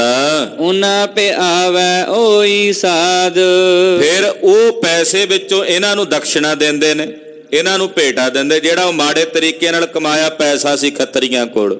ਬ੍ਰਾਹਮਣਾਂ ਨੇ ਜਾ ਕੇ ਉਹਨਾਂ ਦੇ ਘਰ ਪੂਜਾ ਕੀਤੀ, ਤੇ ਬ੍ਰਾਹਮਣਾਂ ਨੂੰ ਉਹਨਾਂ ਨੇ ਉਸੇ ਪੈਸੇ 'ਚ ਹਿੱਸਾ ਦਿੱਤਾ। ਕਹਿੰਦੇ ਜੇ ਉਹ ਖੱਤਰੀਆਂ ਨੂੰ ਉਹ ਮਲੇਛਾਂ ਵਾਲਾ ਸਵਾਦ ਆ ਰਿਹਾ, ਤੇ ਜਿਹੜਾ ਬ੍ਰਾਹਮਣ ਉਹਨਾਂ ਦੇ ਘਰੋਂ ਦਾਨ ਲੈ ਕੇ ਖਾ ਰਿਹਾ, ਮਹਾਰਾਜ ਜੀ ਕਹਿੰਦੇ ਉਹਨੂੰ ਵੀ ਉਹੀ ਸਵਾਦ ਆਉਣਾ, ਯਾਨੀ ਕਿ ਉਹਦੀ ਬਿਰਤੀ ਵੀ ਉਹੋ ਜੀ ਮਲੇਛਾਂ ਵਾਲੀ ਹੋਣੀ ਹੈ। ਜੈਸਾ ਅੰਨ ਤੈਸਾ ਮਨ। ਜਿਹੋ ਜੇ ਘਰ ਦਾ ਭੋਜਨ ਖਾਏਗਾ, ਜਿਹੋ ਜੇ ਘਰ ਦਾ ਦਾਨ ਖਾਏਗਾ, ਉਹਦੀ ਬਿਰਤੀ ਵੀ ਉਸੇ ਤਰ੍ਹਾਂ ਦੀ ਹੋ ਜਾਏਗੀ। ਇਹ ਨਿਯਮ ਹੈ ਕੁਦਰਤ ਦਾ, ਸੰਸਾਰ ਦਾ, ਇਦਾਂ ਹੀ ਚੱਲਦਾ ਆ ਰਿਹਾ ਹੈ। ਮਹਾਰਾਜ ਜੀ ਕਹਿੰਦੇ ਜੇ ਉਹਨਾਂ ਦੇ ਘਰ ਦਾ ਨਾਦ ਪੂਰ ਕੇ ਉਹਨਾਂ ਦੇ ਘਰ ਦਾ ਦਾਨ ਖਾਓਗੇ ਪੰਡਿਤ ਜੀ, ਤੇ ਫਿਰ ਉਹਨਾਂ ਵਾਲਾ ਸਵਾਦ ਜਿਹੜਾ ਤੁਰਕਾਂ ਵਾਲਾ ਮਲੇਛਾਂ ਵਾਲੀ ਬਿਰਤੀ ਹੈ, ਉਹ ਸਵਾਦ ਉਹ ਤੁਹਾਨੂੰ ਵੀ ਆਵੇਗਾ, ਉਹਦਾ ਅਸਰ ਤੁਹਾਡੇ ਤੇ ਵੀ ਹੋਵੇਗਾ। ਕੂੜੀ ਰਾਸ ਕੂੜਾ ਵਪਾਰ। ਮਹਾਰਾਜ ਜੀ ਕਹਿੰਦੇ ਝੂਠੀ ਪੂੰਜੀ ਤੇ ਵਪਾਰ ਵੀ ਝੂਠਾ। ਝੂਠ ਦੀ ਪੂੰਜੀ ਇਕੱਠੀ ਕੀਤੀ ਹੋਈ ਆ ਤੇ ਵਪਾਰ ਵੀ ਝੂਠ ਦਾ ਕਰ ਰਹੇ ਹੋ। ਕੂੜ ਬੋਲ ਕਰਹਿ ਆਹਾਰ। ਝੂਠ ਬੋਲ ਕੇ ਆਹਾਰ ਕਰਦੇ ਹੋ। ਕੂੜ ਬੋਲ ਕੇ, ਝੂਠ ਬੋਲ ਕੇ ਆਹਾਰ ਕਰਨਾ। ਝੂਠ ਬੋਲ ਬੋਲ ਕੇ ਬ੍ਰਾਹਮਣ ਨਾਦ ਪੂਰਦੇ ਆ ਤੇ ਝੂਠ ਬੋਲ ਬੋਲ ਕੇ ਛਤਰੀ ਜਿਹੜੇ ਨੇ ਲੋਕਾਂ ਦੇ ਕੋਲੋਂ ਜਬਰੀ ਟੈਕਸ ਲੈ ਰਹੇ ਨੇ, ਜਜੀਆ ਲੈ ਰਹੇ ਨੇ। ਤੋ ਮਹਾਰਾਜ ਜੀ ਕਹਿੰਦੇ ਇਹ ਕੂੜ ਬੋਲ ਕੇ ਜਿਹੜਾ ਤੁਸੀਂ ਆਹਾਰ ਖਾ ਰਹੇ ਹੋ, ਸ਼ਰਮ ਧਰਮ ਕਾ ਡੇਰਾ ਦੂਰ। ਇਹ ਉਹਨਾਂ ਲੋਕਾਂ ਦੀ ਬਿਰਤੀ ਹੈ ਜਿਨ੍ਹਾਂ ਦੇ ਕੋਲੋਂ ਸ਼ਰਮ ਤੇ ਧਰਮ ਦੋਵੇਂ ਹੀ ਦੂਰ ਚਲੇ ਗਏ ਨੇ।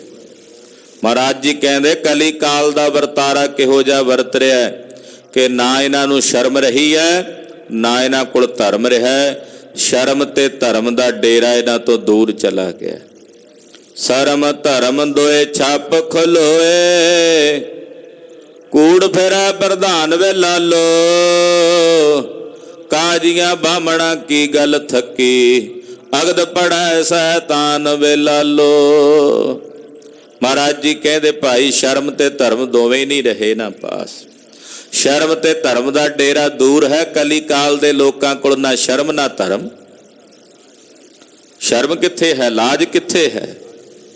ਮਾੜੇ ਭੈੜੇ ਕੰਮ ਕਰਦੇ ਆ, ਕੋਈ ਸ਼ਰਮ ਨਹੀਂ ਆਉਂਦੀ ਇਹਨਾਂ ਨੂੰ ਵੀ ਇਹ ਜਿਹੜਾ ਮਾੜਾ ਕੰਮ ਪਏ ਅਸੀਂ ਕਰਦੇ ਆ, ਇਸ ਮਾੜੇ ਕੰਮ ਦੇ ਕਰਨ ਦੇ ਨਾਲ ਸਮਾਜ ਤੇ ਕੀ ਅਸਰ ਪੈਂਦਾ, ਸਾਡੇ ਪਰਿਵਾਰ ਤੇ ਕੀ ਅਸਰ ਪੈਂਦਾ, ਸਾਡੇ ਬੱਚਿਆਂ ਤੇ ਕੀ ਅਸਰ ਪੈਂਦਾ। ਲਾਜ ਨਹੀਂ ਆਉਂਦੀ ਸ਼ਰਮ ਦਾ, ਸ਼ਰਮ ਨਹੀਂ ਰਹੀ।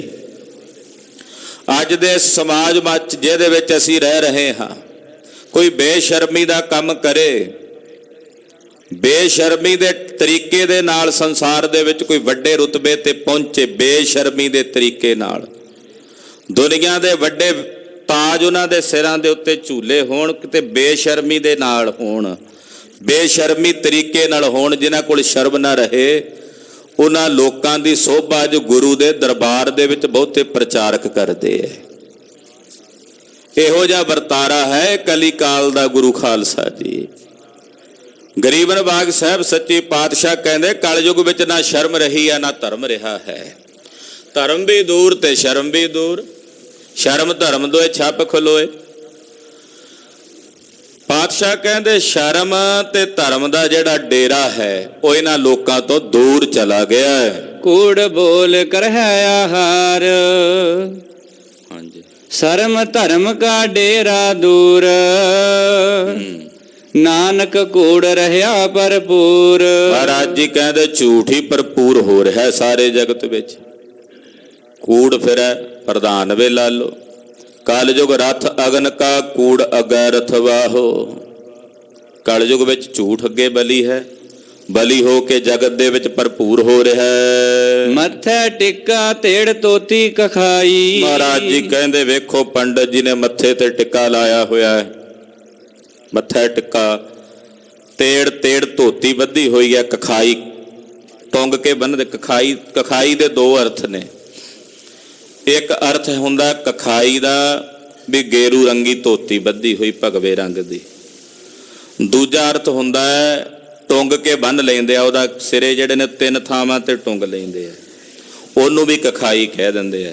ਮਹਾਰਾਜ ਜੀ ਕਹਿੰਦੇ ਆ ਤੇੜ ਧੋਤੀ ਜਿਹੜੀ ਆ ਟੁੰਗ ਕੇ ਬੱਧੀ ਹੋਈ ਹੈ। ਹੱਥ ਛੁਰੀ ਜਗਤ ਕਾ ਸਾਈ। ਹੱਥ ਦੇ ਵਿੱਚ ਕਲਮ ਰੂਪੀ ਛੁਰੀ ਫੜ ਕੇ ਜਗਤ ਦਾ ਕਸਾਈ ਬਣ ਕੇ ਲੋਕਾਂ ਨੂੰ ਕੋਹ ਕੇ ਖਾ ਰਿਹਾ ਹੈ। ਲਿਖ ਦਿੰਦਾ ਟੋਂਬੂ ਭਰ ਭਰ ਕੇ, ਇੰਨਾ ਟੈਕਸ ਭਰਨਾ ਤਾਂ ਅੰਦਾਜ਼ੇ ਜੇ ਦੇ ਨਾਲ ਹੀ। ਕਿੰਨੀ ਜ਼ਮੀਨ ਆ ਤੇਰੇ ਕੋਲ ਪੁੱਛਿਆ, ਉਹਨੇ ਕਹਿਣਾ ਵੀ ਮੇਰੇ ਕੋਲ 10 ਵਿਗੇ ਹੈ। 10 ਵਿਗਿਆਂ ਚੋਂ ਅਗਲੇ ਦੇ ਭਾਵੇਂ ਬਰਾਂ ਨਹੀਂ ਹੋਣ, ਹਾਂ 10 ਵਿਗੇ ਆ, ਇੰਨੇ ਮਣ ਕਣਕ ਤੂੰ ਭੇਜਣੀ ਆ, ਇੰਨੇ ਮਣ ਤੂੰ ਆ ਫਸਲ ਦੇਣੀ ਆ। ਉਹ ਕਸਾਈ ਬਣ ਬਣ ਕੇ ਹੱਥ ਵਿੱਚ ਜਿਹੜੀ ਕਲਮ ਫੜੀ ਆ ਉਹ ਮਹਾਰਾਜ ਜੀ ਕਹਿੰਦੇ ਆ ਤੇਗ ਬਣ ਗਈ ਆ, ਉਹ ਤਲਵਾਰ ਬਣ ਗਈ ਆ, ਹੱਥ ਛੁਰੀ ਬਣ ਗਈ ਆ। ਤੇ ਛੁਰੀ ਦੇ ਨਾਲ ਲੋਕਾਂ ਨੂੰ ਕਸਾਈ ਬਣ ਬਣ ਕੇ ਵੱਢੀ ਜਾਂਦੇ ਆ, ਕੱਟੀ ਜਾਂਦੇ ਹਨ। ਨੀਲ ਵਸਤਰ ਪਹਿਰ ਹੋਵਹਿ ਪਰਵਾਨ, ਤੇ ਫਿਰ ਨੀਲੇ ਰੰਗ ਦੇ ਕੱਪੜੇ ਪਹਿਨ ਕੇ ਤੇ ਤੁਰਕਾਂ ਦੀ ਸਭਾ ਵਿੱਚ ਜਾ ਕੇ ਬਹਿ ਕੇ ਪ੍ਰਵਾਨ ਹੁੰਦੇ ਹਨ।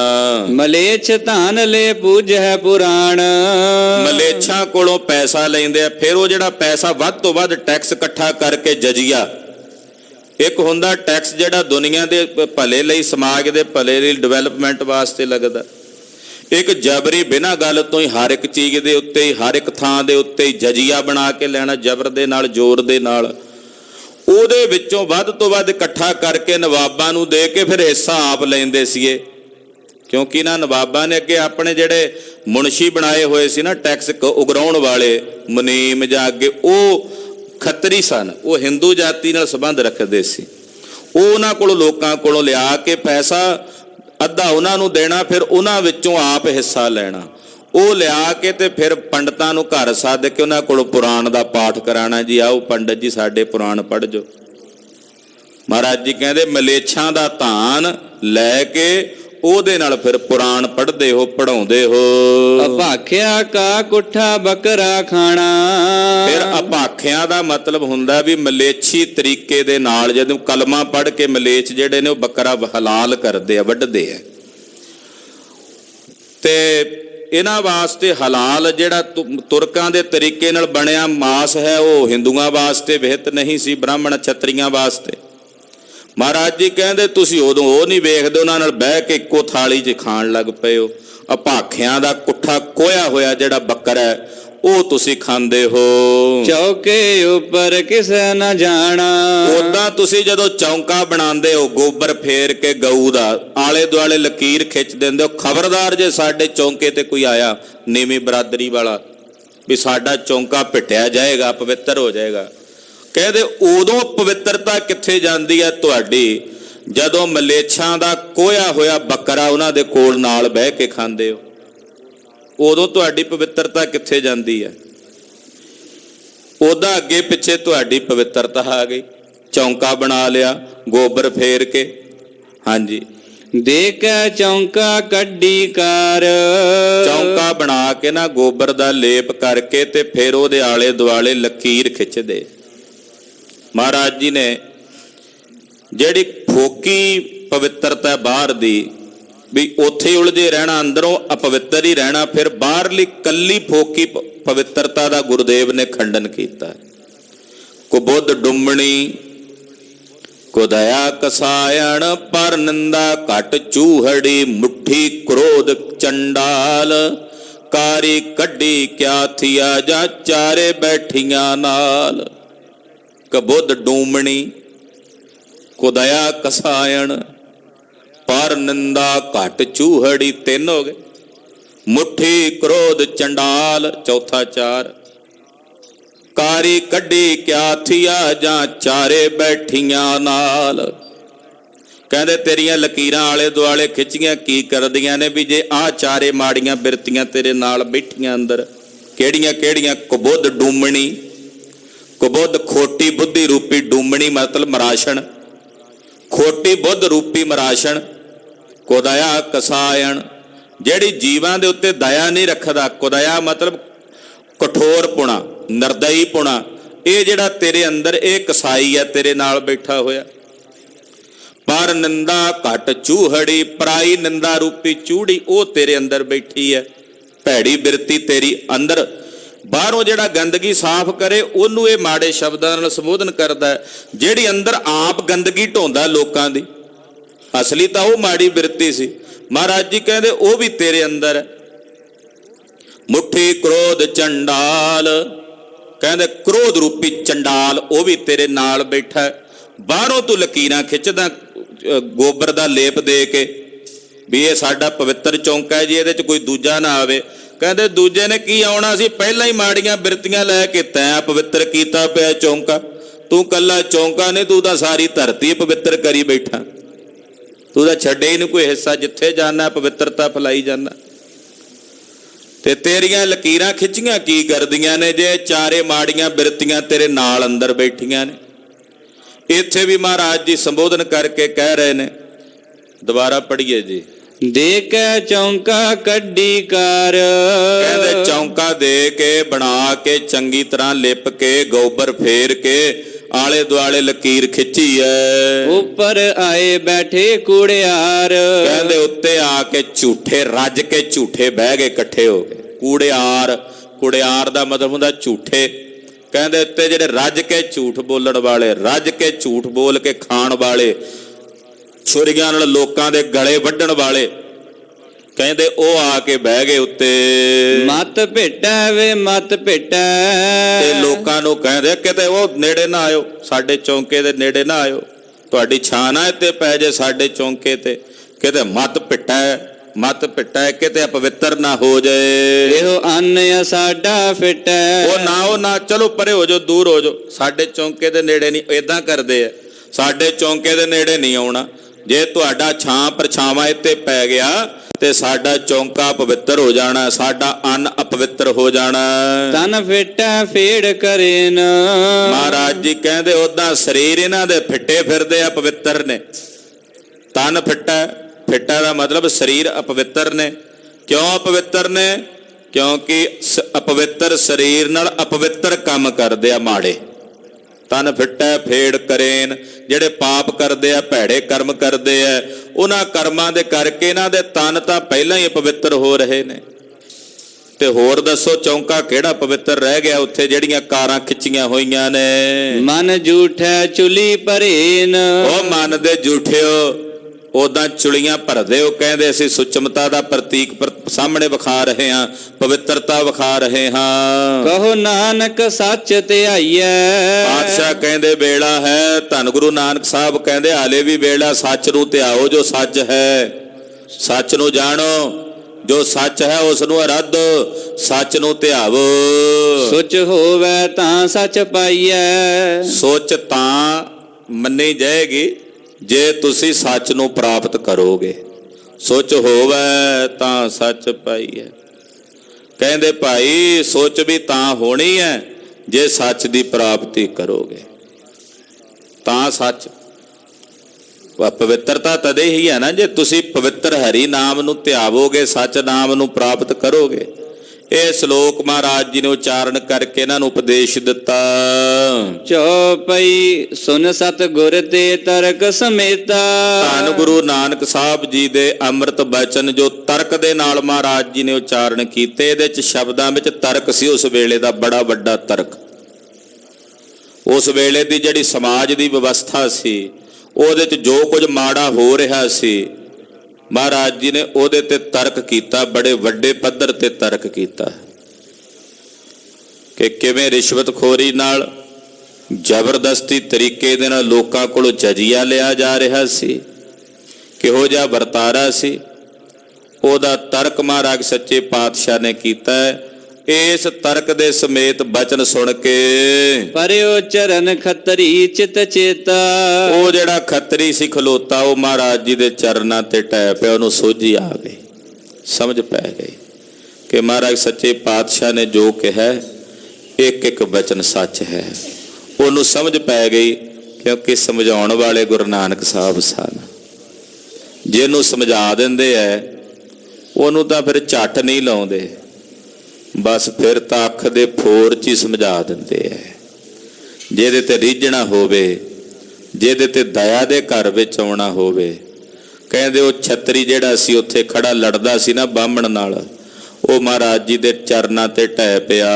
ਮੈਂ ਭੁੱਲੋ ਤੁਮ ਮਾਰਗ ਪਾਇਓ, ਮਹਾਰਾਜ ਮੈਂ ਭੁੱਲਿਆ ਹੋਇਆ ਸੀ, ਤੁਸੀਂ ਮੈਨੂੰ ਮਾਰਗ ਪਾਇਆ। ਗਰੀਬ ਨਵਾਜ ਕਿਰਪਾ ਕਰਿਓ, ਦਇਆ ਕਰਿਓ, ਅੱਗੇ ਵੀ ਇਸ ਰਾਹ ਤੇ ਟੋਰਿਓ। ਧਨ ਲਾਲਚ ਤੇ ਚਿਤ ਬਿਰਮਾਇਓ, ਪੈਸੇ ਦੇ ਲਾਲਚ ਨੇ ਮੇਰੀ ਬੁੱਧੀ ਭ੍ਰਸ਼ਟ ਕਰ ਦਿੱਤੀ ਸੀ। ਮੈਂ ਭੁੱਲ ਗਿਆ ਸੀ ਮੈਂ ਕਿੱਡਾ ਪਾਪ ਕਰ ਰਿਹਾ। ਪੈਸੇ ਦੇ ਲਾਲਚ ਨੇ ਮੇਰੀ ਬੁੱਧੀ ਭ੍ਰਸ਼ਟ ਕਰਕੇ ਰੱਖ ਦਿੱਤੀ ਸੀ। ਸਤਿਗੁਰੂ ਜੀ ਤੁਸੀਂ ਦਇਆ ਕੀਤੀ ਹੈ, ਤਰਸ ਕੀਤਾ ਹੈ, ਮੈਨੂੰ ਭ੍ਰਸ਼ਟ ਹੋਣ ਤੋਂ ਬਚਾ ਲਿਆ ਹੈ। ਹੇਰ ਕਿਰਪਾ ਕਰ ਨਾਮ ਦ੍ਰਿੜਾਵਾ। ਮਹਾਰਾਜ ਜੀ ਨੇ ਵੇਖਿਆ ਵੀ ਸ਼ਰਨ ਆ ਗਿਆ, ਦਇਆ ਦੇ ਘਰ ਵਿੱਚ ਆ ਕੇ ਕਿਰਪਾ ਭਰੀ ਦ੍ਰਿਸ਼ਟੀ ਨਾਲ ਵੇਖ ਕੇ ਸਤਿਗੁਰੂ ਜੀ ਨੇ ਇਸ ਨੂੰ ਅੰਮ੍ਰਿਤ ਨਾਮ ਦ੍ਰਿੜ ਕਰਾ ਦਿੱਤਾ। ਆਖਿਆ ਸੱਜਣਾ ਜਪਿਆ ਕਰ ਸਤਨਾਮ ਸ੍ਰੀ ਵਾਹਿਗੁਰੂ ਸਤਨਾਮ। ਸ੍ਰੀ ਵਾਹਿਗੁਰੂ। ਇਹ ਅੰਮ੍ਰਿਤ ਨਾਮ ਦੀ ਆਰਾਧਨਾ ਕਰਿਆ ਕਰ। ਤਰਿਓ ਕਸ਼ਟ ਤੇ ਮੋਹ ਨਸਾਵਾ। ਮਹਾਰਾਜ ਜੀ ਨੇ ਜਗਤ ਦੇ ਕਸ਼ਟਾਂ ਤੋਂ ਤਾਰ ਲਿਆ, ਮੋਹ ਦਾ ਨਾਸ ਕਰ ਦਿੱਤਾ। ਬਹੁਰ ਗਏ ਉਦਿਆਨ ਮਝਾਰਾ।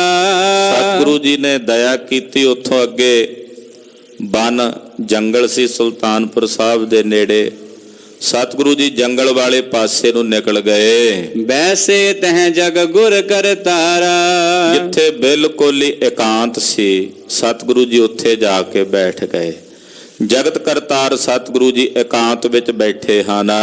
ਦੋਹਰਾ ਪੁਨਪੁਰ ਬਰੇ ਨ ਆਇ ਕੈ ਬਾਹਰ ਬਾਸੁਰ ਰੈਨ। ਮਹਾਰਾਜ ਜੀ ਮੁੜ ਕੇ ਫਿਰ ਨਗਰ 'ਚ ਨਹੀਂ ਆਏ। ਬਾਹਰ ਹੀ ਰਾਤ ਦਿਨ ਨਗਰ ਤੋਂ ਬਾਹਰ ਹੀ ਰਹਿੰਦੇ ਆ ਜੰਗਲ 'ਚ। ਜਿਹੜਾ ਨੇੜੇ ਬੀਆਬਾਨ ਇਲਾਕਾ ਸੀ ਸੁਲਤਾਨਪੁਰ ਸਾਹਿਬ ਦੇ, ਉੱਥੇ ਹੀ ਮਹਾਰਾਜ ਜੀ ਬੈਠ ਰਹਿੰਦੇ ਐ, ਨਗਰ ਦੇ ਵਿੱਚ ਨਹੀਂ ਆਉਂਦੇ। ਸਮਾ ਬਿਤਾਵਹਿ ਸਤਿਗੁਰੂ ਸ਼੍ਰੀ ਅੰਗਦ ਸੁਨ ਬੈਨ। ਭਾਈ ਬਾਲਾ ਜੀ ਕਥਾ ਸੁਣਾਉਂਦੇ ਗੁਰੂ ਅੰਗਦ ਸਾਹਿਬ ਜੀ ਨੂੰ, ਕਹਿੰਦੇ ਮਹਾਰਾਜ ਇਸ ਤਰ੍ਹਾਂ ਗੁਰੂ ਨਾਨਕ ਸਾਹਿਬ ਜੀ ਨੇ ਕੁਝ ਸਮਾਂ ਬਤੀਤ ਕੀਤਾ ਹੈ। ਚੌਪਈ ਬਾਲਾ ਬਰਨਤ ਬਹਰੋ ਮੂਲਾ। ਭਾਈ ਸਾਹਿਬ ਭਾਈ ਬਾਲਾ ਜੀ ਇਹ ਕਥਾ ਸੁਣਾ ਰਹੇ ਨੇ। ਹੇ ਗੁਰੂ ਅੰਗਦ ਸਾਹਿਬ ਜੀ, ਜਦੋਂ ਏਦਾਂ ਕੁਝ ਦਿਨ ਬੀਤੇ ਤੇ ਬਾਬਾ ਮੂਲ ਚੰਦ ਜੀ ਜੋ ਗੁਰੂ ਨਾਨਕ ਸਾਹਿਬ ਜੀ ਦੇ ਸਹੁਰਾ ਸਾਹਿਬ ਹਨ, ਲਖਤ ਨ ਭੇਦ ਭਰਮ ਮਹਿ ਭੂਲਾ। ਉਹ ਸਤਿਗੁਰਾਂ ਦਾ ਭੇਦ ਨਹੀਂ ਜਾਣਦੇ। ਉਹਨਾਂ ਨੂੰ ਤਾਂ ਇਹ ਪ੍ਰਤੀਤ ਹੁੰਦਾ ਵੀ ਮੇਰਾ ਜਵਾਈ ਹੈ, ਮੇਰਾ ਦਮਾਦ ਹੈ। ਉਹਨਾਂ ਨੂੰ ਇਹ ਨਹੀਂ ਨਜ਼ਰ ਆਉਂਦਾ ਵੀ ਇਹ ਆਪ ਪਾਰ ਬ੍ਰਹਮ ਪਰਮੇਸ਼ਵਰ ਨੇ, ਕਰਤਾਰ ਪੁਰਖ ਅਕਾਲ ਪੁਰਖ ਨੇ। ਸਤਿਗੁਰਾਂ ਦਾ ਭੇਦ ਬਾਬਾ ਮੂਲ ਚੰਦ ਜੀ ਨਹੀਂ ਜਾਣਦੇ। ਭਇਓ ਤਿਆਰ ਚਲਨ ਨਿਜ ਨਗਰਾ। ਬਾਬਾ ਮੂਲ ਚੰਦ ਜੀ ਕੁਝ ਦਿਨ ਇੱਥੇ ਹੀ ਰਹੇ।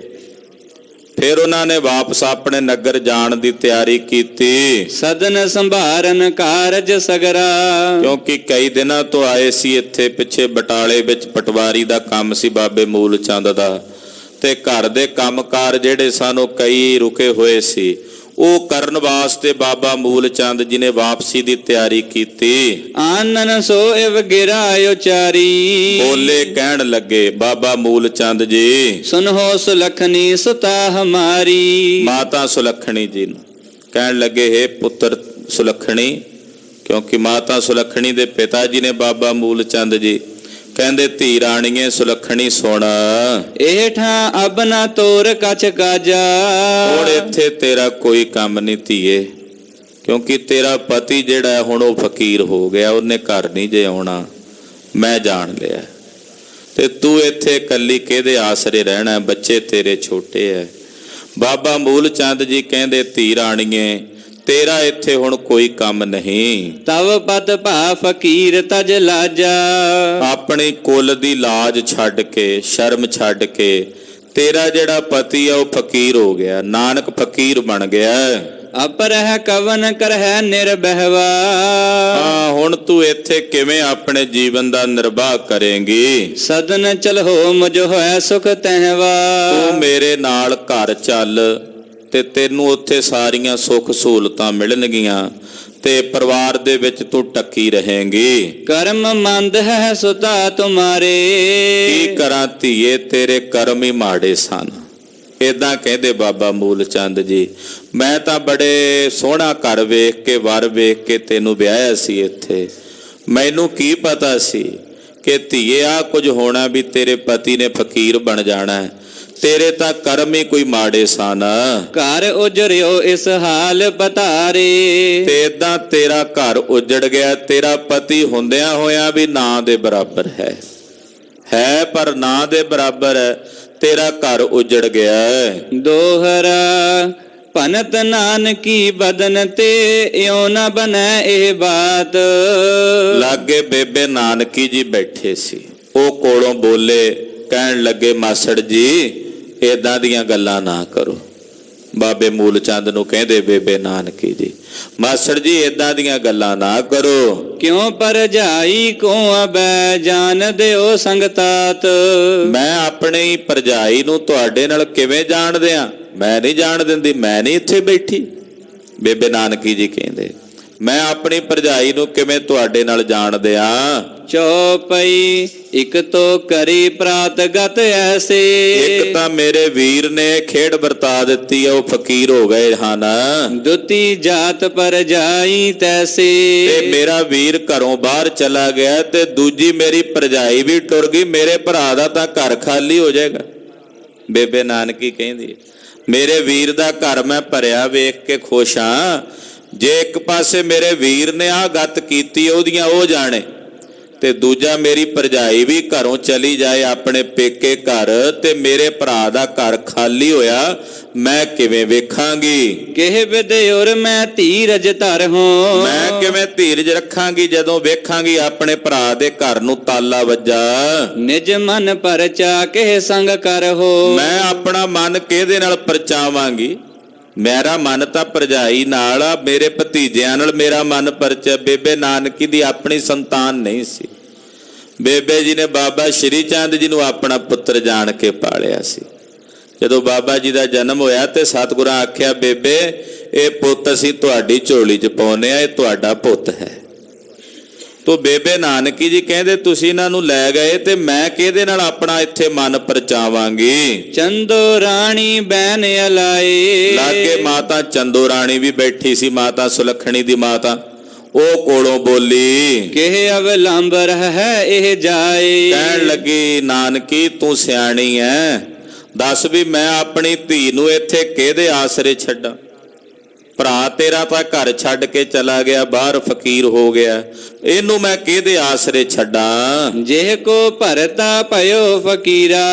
ਜਿਸ ਇਸਤਰੀ ਦਾ ਪਤੀ ਫਕੀਰ ਬਣ ਗਿਆ ਹੋਵੇ, ਧਰੈ ਧੀਰ ਕਿਉਂ ਪਈ ਅਧੀਰਾ। ਉਹਨੂੰ ਭਲਾ ਕਿਵੇਂ ਧੀਰਜ ਮਿਲੇ? ਉਹ ਕਿਵੇਂ ਧੀਰਜ ਨੂੰ ਧਾਰਨ ਕਰੇ? ਇਹ ਠਾਂ ਰਹਿਨ ਬਨੈ ਨਹਿ ਇਹ ਕੋ।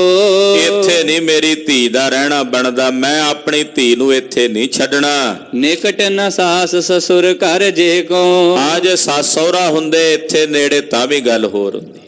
ਇਹਦੇ ਸੱਸ ਸਹੁਰਾ ਵੀ ਨਨਕਾਣਾ ਸਾਹਿਬ ਨੇ, ਤੁਹਾਡੇ ਮਾਤਾ ਪਿਤਾ ਜੀ, ਪਿਤਾ ਮਹਿਤਾ ਕਾਲੂ ਜੀ, ਉਹ ਵੀ ਨਨਕਾਣਾ ਸਾਹਿਬ ਹਨ, ਉਹ ਵੀ ਇਹਦੇ ਨੇੜੇ ਨਹੀਂ। ਘਰ ਕੇ ਖਰਚ ਅਨੇਕ ਬਿਦ ਜੇਈ। ਨਾਨਕੀ ਤੈਨੂੰ ਪਤਾ ਘਰਾਂ ਦੇ ਕੋਈ ਖਰਚ ਥੋੜੇ ਹੁੰਦੇ ਐ।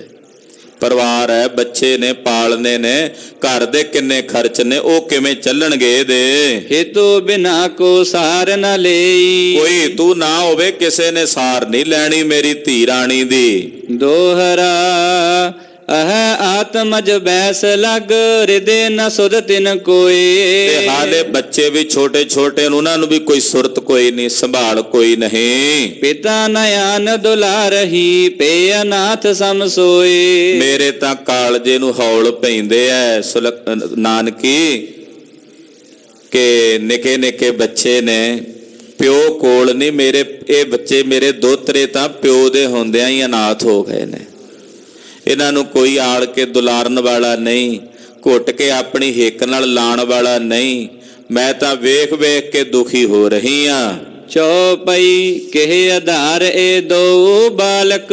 ਮੇਰੇ ਦੋਵੇਂ ਬੱਚੇ, ਮੇਰੇ ਦੋਤਰੇ ਇੱਥੇ ਕਿਹਦੇ ਆਸਰੇ ਰਹਿਣਗੇ? ਹਮ ਕਰ ਚੱਲ ਹੋਇਆ ਹੈ ਪ੍ਰਤਪਾਲਕ। ਹਾਂ ਸਾਡੇ ਨਾਲ ਜਾਣਗੇ, ਉੱਥੇ ਪਰਿਵਾਰ ਚ ਇਹਨਾਂ ਦੀ ਪਾਲਣਾ ਹੋ ਜਾਏਗੀ, ਪਰਵਰਿਸ਼ ਹੋ ਜਾਏਗੀ। ਸੂਰਤ ਸੰਭਾਰ ਹੈ ਕਰ ਹੈ ਕਮਾਈ। ਜਦੋਂ ਵੱਡੇ ਹੋਣਗੇ ਆਪੇ ਘਰ ਸਾਂਭ ਲੈਣਗੇ, ਕਮਾਈ ਕਰਨਗੇ, ਆਪਣੀ ਮਾਂ ਨੂੰ ਵੀ ਸਾਂਭਣਗੇ, ਆਪਣਾ ਪਰਿਵਾਰ ਸਾਂਭ ਲੈਣਗੇ। ਦੇਹ ਅਨੇਕ ਬਿਦ ਸੁਖ ਨਿਜ ਮਾਈ। ਔਰ ਆਪਣੀ ਮਾਂ ਨੂੰ ਇਹ ਸੁੱਖ ਦੇਣਗੇ। ਭਨ ਨਾਨਕੀ ਮਾਸੀ ਸੁਣੀਏ। ਸੁਣ ਕੇ ਬੇਬੇ ਨਾਨਕੀ ਜੀ ਬੋਲੇ, ਕਹਿੰਦੇ ਮਾਸੀ ਜੀ ਸੁਣੋ। ਤੂੰ ਸਿਆਣੀ ਨਿਜ ਮਨ ਮਹਿ ਗੁਨੀਏ। ਕਹਿੰਦੇ ਮਾਸੀ ਤੂੰ ਸਿਆਣੀ ਐ, ਤੂੰ ਆਪਣੇ ਮਨ ਚ ਵਿਚਾਰ ਕੇ ਵੇਖ।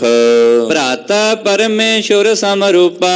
ਮੇਰਾ ਜਿਹੜਾ ਭਰਾ ਹੈ ਨਾ ਉਹ ਪਰਮੇਸ਼ਰ ਹੈ। ਬੇਬੇ ਨਾਨਕੀ ਦਾ ਮਨ ਨਹੀਂ ਡੋਲਦਾ।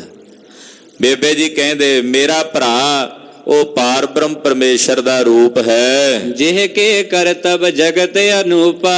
ਜਿਹਦੇ ਕਰਤਵ ਕਰਤੱਵ ਸੰਸਾਰ ਵਿੱਚ ਅਨੂਪ ਨੇ, ਉਪਮਾ ਤੋਂ ਰਹਿਤ ਨੇ, ਵਰਣਨ ਨਹੀਂ ਹੋ ਸਕਦੇ। ਮਾਨਵ ਕੇ ਨਾ ਕਰਮ ਹੈ ਐਸੇ, ਮੇਰੇ ਭਰਾ ਦੇ ਕੋਈ ਆਮ ਸਧਾਰਨ ਮਨੁੱਖਾਂ ਵਾਲੇ ਕਰਤੱਵ ਨਹੀਂ। ਕਰਤ ਅਲੌਕਿਕ ਬਹੁਵਿਧ ਜੈਸੇ, ਉਹ ਤਾਂ ਅਲੌਕਿਕ ਹੀ ਕਰਮ ਕਰਦੇ ਹਨ ਜੋ ਸਾਰੇ ਜਗਤ ਤੋਂ ਨਿਰਾਲੇ ਨੇ। ਹੀਰਤ ਸੁਨਤੇ ਹੋਤ ਅਚੰਬਾ, ਮੈਂ ਤਾਂ ਆਪ ਵੇਖ ਕੇ ਤੇ ਸੁਣ ਕੇ ਹੈਰਾਨ ਹੁੰਨੀ ਆ। ਸਪਤ ਮੋਹਿ ਨਹਿ ਉਚਰੋ ਦੰਬਾ, ਮੈਂ ਪ੍ਰਾਣ ਨਾਲ ਕਹਿਨੀ ਆਵਾਂ ਮਾਸੀ, ਮੈਂ ਕੋਈ ਝੂਠ ਨਹੀਂ ਪੀ ਬੋਲਦੀ। ਮੇਰਾ ਭਰਾ ਪਰਮੇਸ਼ਰ ਹੈ, ਮੇਰਾ ਭਰਾ ਆਪ ਰੱਬ ਹੈ। ਦੋਹਰਾ ਸਗਲ ਨਗਰ ਨਰ ਪਰਸ ਪਰ, ਉਚਰਤ ਭੇ ਬਹੁ ਬਾਰ। ਸਾਰੇ ਨਗਰ ਦੇ ਲੋਕਾਂ ਨੇ ਕਈ ਵੇਰੀ ਨਹੀਂ, ਇੱਕ ਵੇਰੀ ਨਹੀਂ, ਕਈ ਵਾਰ ਇਹ ਗੱਲਾਂ ਕੀਤੀਆਂ ਆਪਸ ਵਿੱਚ। ਸਰਬ ਦਰਬ ਖਰਚਨ ਕਰੈ, ਟੋਟਾ ਹੋਏ ਅਪਾਰ। ਲੋਕ ਕਹਿੰਦੇ ਨੇ ਵੀ ਨਾਨਕ ਨੇ ਮੋਦੀ ਖਾਨੇ 'ਚ ਸਾਰਾ ਪੈਸਾ ਖਰਚ ਦਿੱਤਾ, ਇਹਨੂੰ ਘਾਟਾ ਪਵੇਗਾ। ਏਦਾਂ ਕਈ ਵਾਰ ਲੋਕਾਂ ਨੇ ਗੱਲਾਂ ਕੀਤੀਆਂ। ਚੋਪਈ ਖੋਏ ਦਰਬ ਕੋ ਜਾਵਹਿ ਭਾਜੂ, ਲੋਕ ਕਹਿੰਦੇ ਸੀ ਇਹਨੇ ਪੈਸਾ ਉਜਾੜ ਕੇ ਭੱਜ ਜਾਣਾ, ਕਿਦੋ ਗਹਿ ਖਾਨਨ ਸਿਰ ਤਾਜੂ। ਜਾਂ ਦੌਲਤ ਖਾਨ ਫੜ ਕੇ ਇਹਨੂੰ ਕੈਦ ਕਰ ਲਵੇਗਾ। ਕਿਤਕ ਆਨ ਕਹੈ ਹਮ ਪਾਸਾ, ਕਈ ਤਾਂ ਸਾਨੂੰ ਵੀ ਆ ਕੇ ਚੁਗਲੀਆਂ ਕਰਦੇ ਸਨ। ਸੁਨਹਿ ਬਿਲੋ ਕਹਿ ਮਾਨਹਿ ਤਰਾਸਾ, ਅਸੀਂ ਵੀ ਡਰ ਜਾਂਦੇ ਸੀ। ਆ ਮੇਰੇ ਪਤੀ ਦੇਵ ਜੀ ਵੀ ਭੈ ਭੀਤ ਹੋ ਜਾਂਦੇ ਸੀ ਸੁਣ ਕੇ। ਖਰਚੇ ਦਰਬ ਨਰੇਸ਼ ਸਮਾਨਾ, ਕਿਉਂਕਿ ਰਾਜਿਆਂ ਵਾਂਗੂ ਮੇਰਾ ਭਰਾ ਪੈਸਾ ਖਰਚਦਾ ਸੀ। ਜਾਚ ਨ ਕੋ ਛੂਛ ਪਿਆਨਾ, ਜਿਹੜਾ ਮੰਗਦਾ ਸੀ ਕੋਈ ਖਾਲੀ ਨਹੀਂ ਸੀ ਪਰਤਦਾ ਉਹਨਾਂ ਦੇ ਘਰੋਂ। ਕਰੈ ਖਾਨ ਨਿਜ ਲੇਖਾ ਜਬ ਹੀ, ਪਰ ਹੈਰਾਨੀ ਦੀ ਗੱਲ ਸੁਣ ਮਾਸੀ, ਮੈਂ ਤੈਨੂੰ ਅੱਖਾਂ ਨਾਲ ਵੇਖੀ ਦੱਸਦੀ ਆ।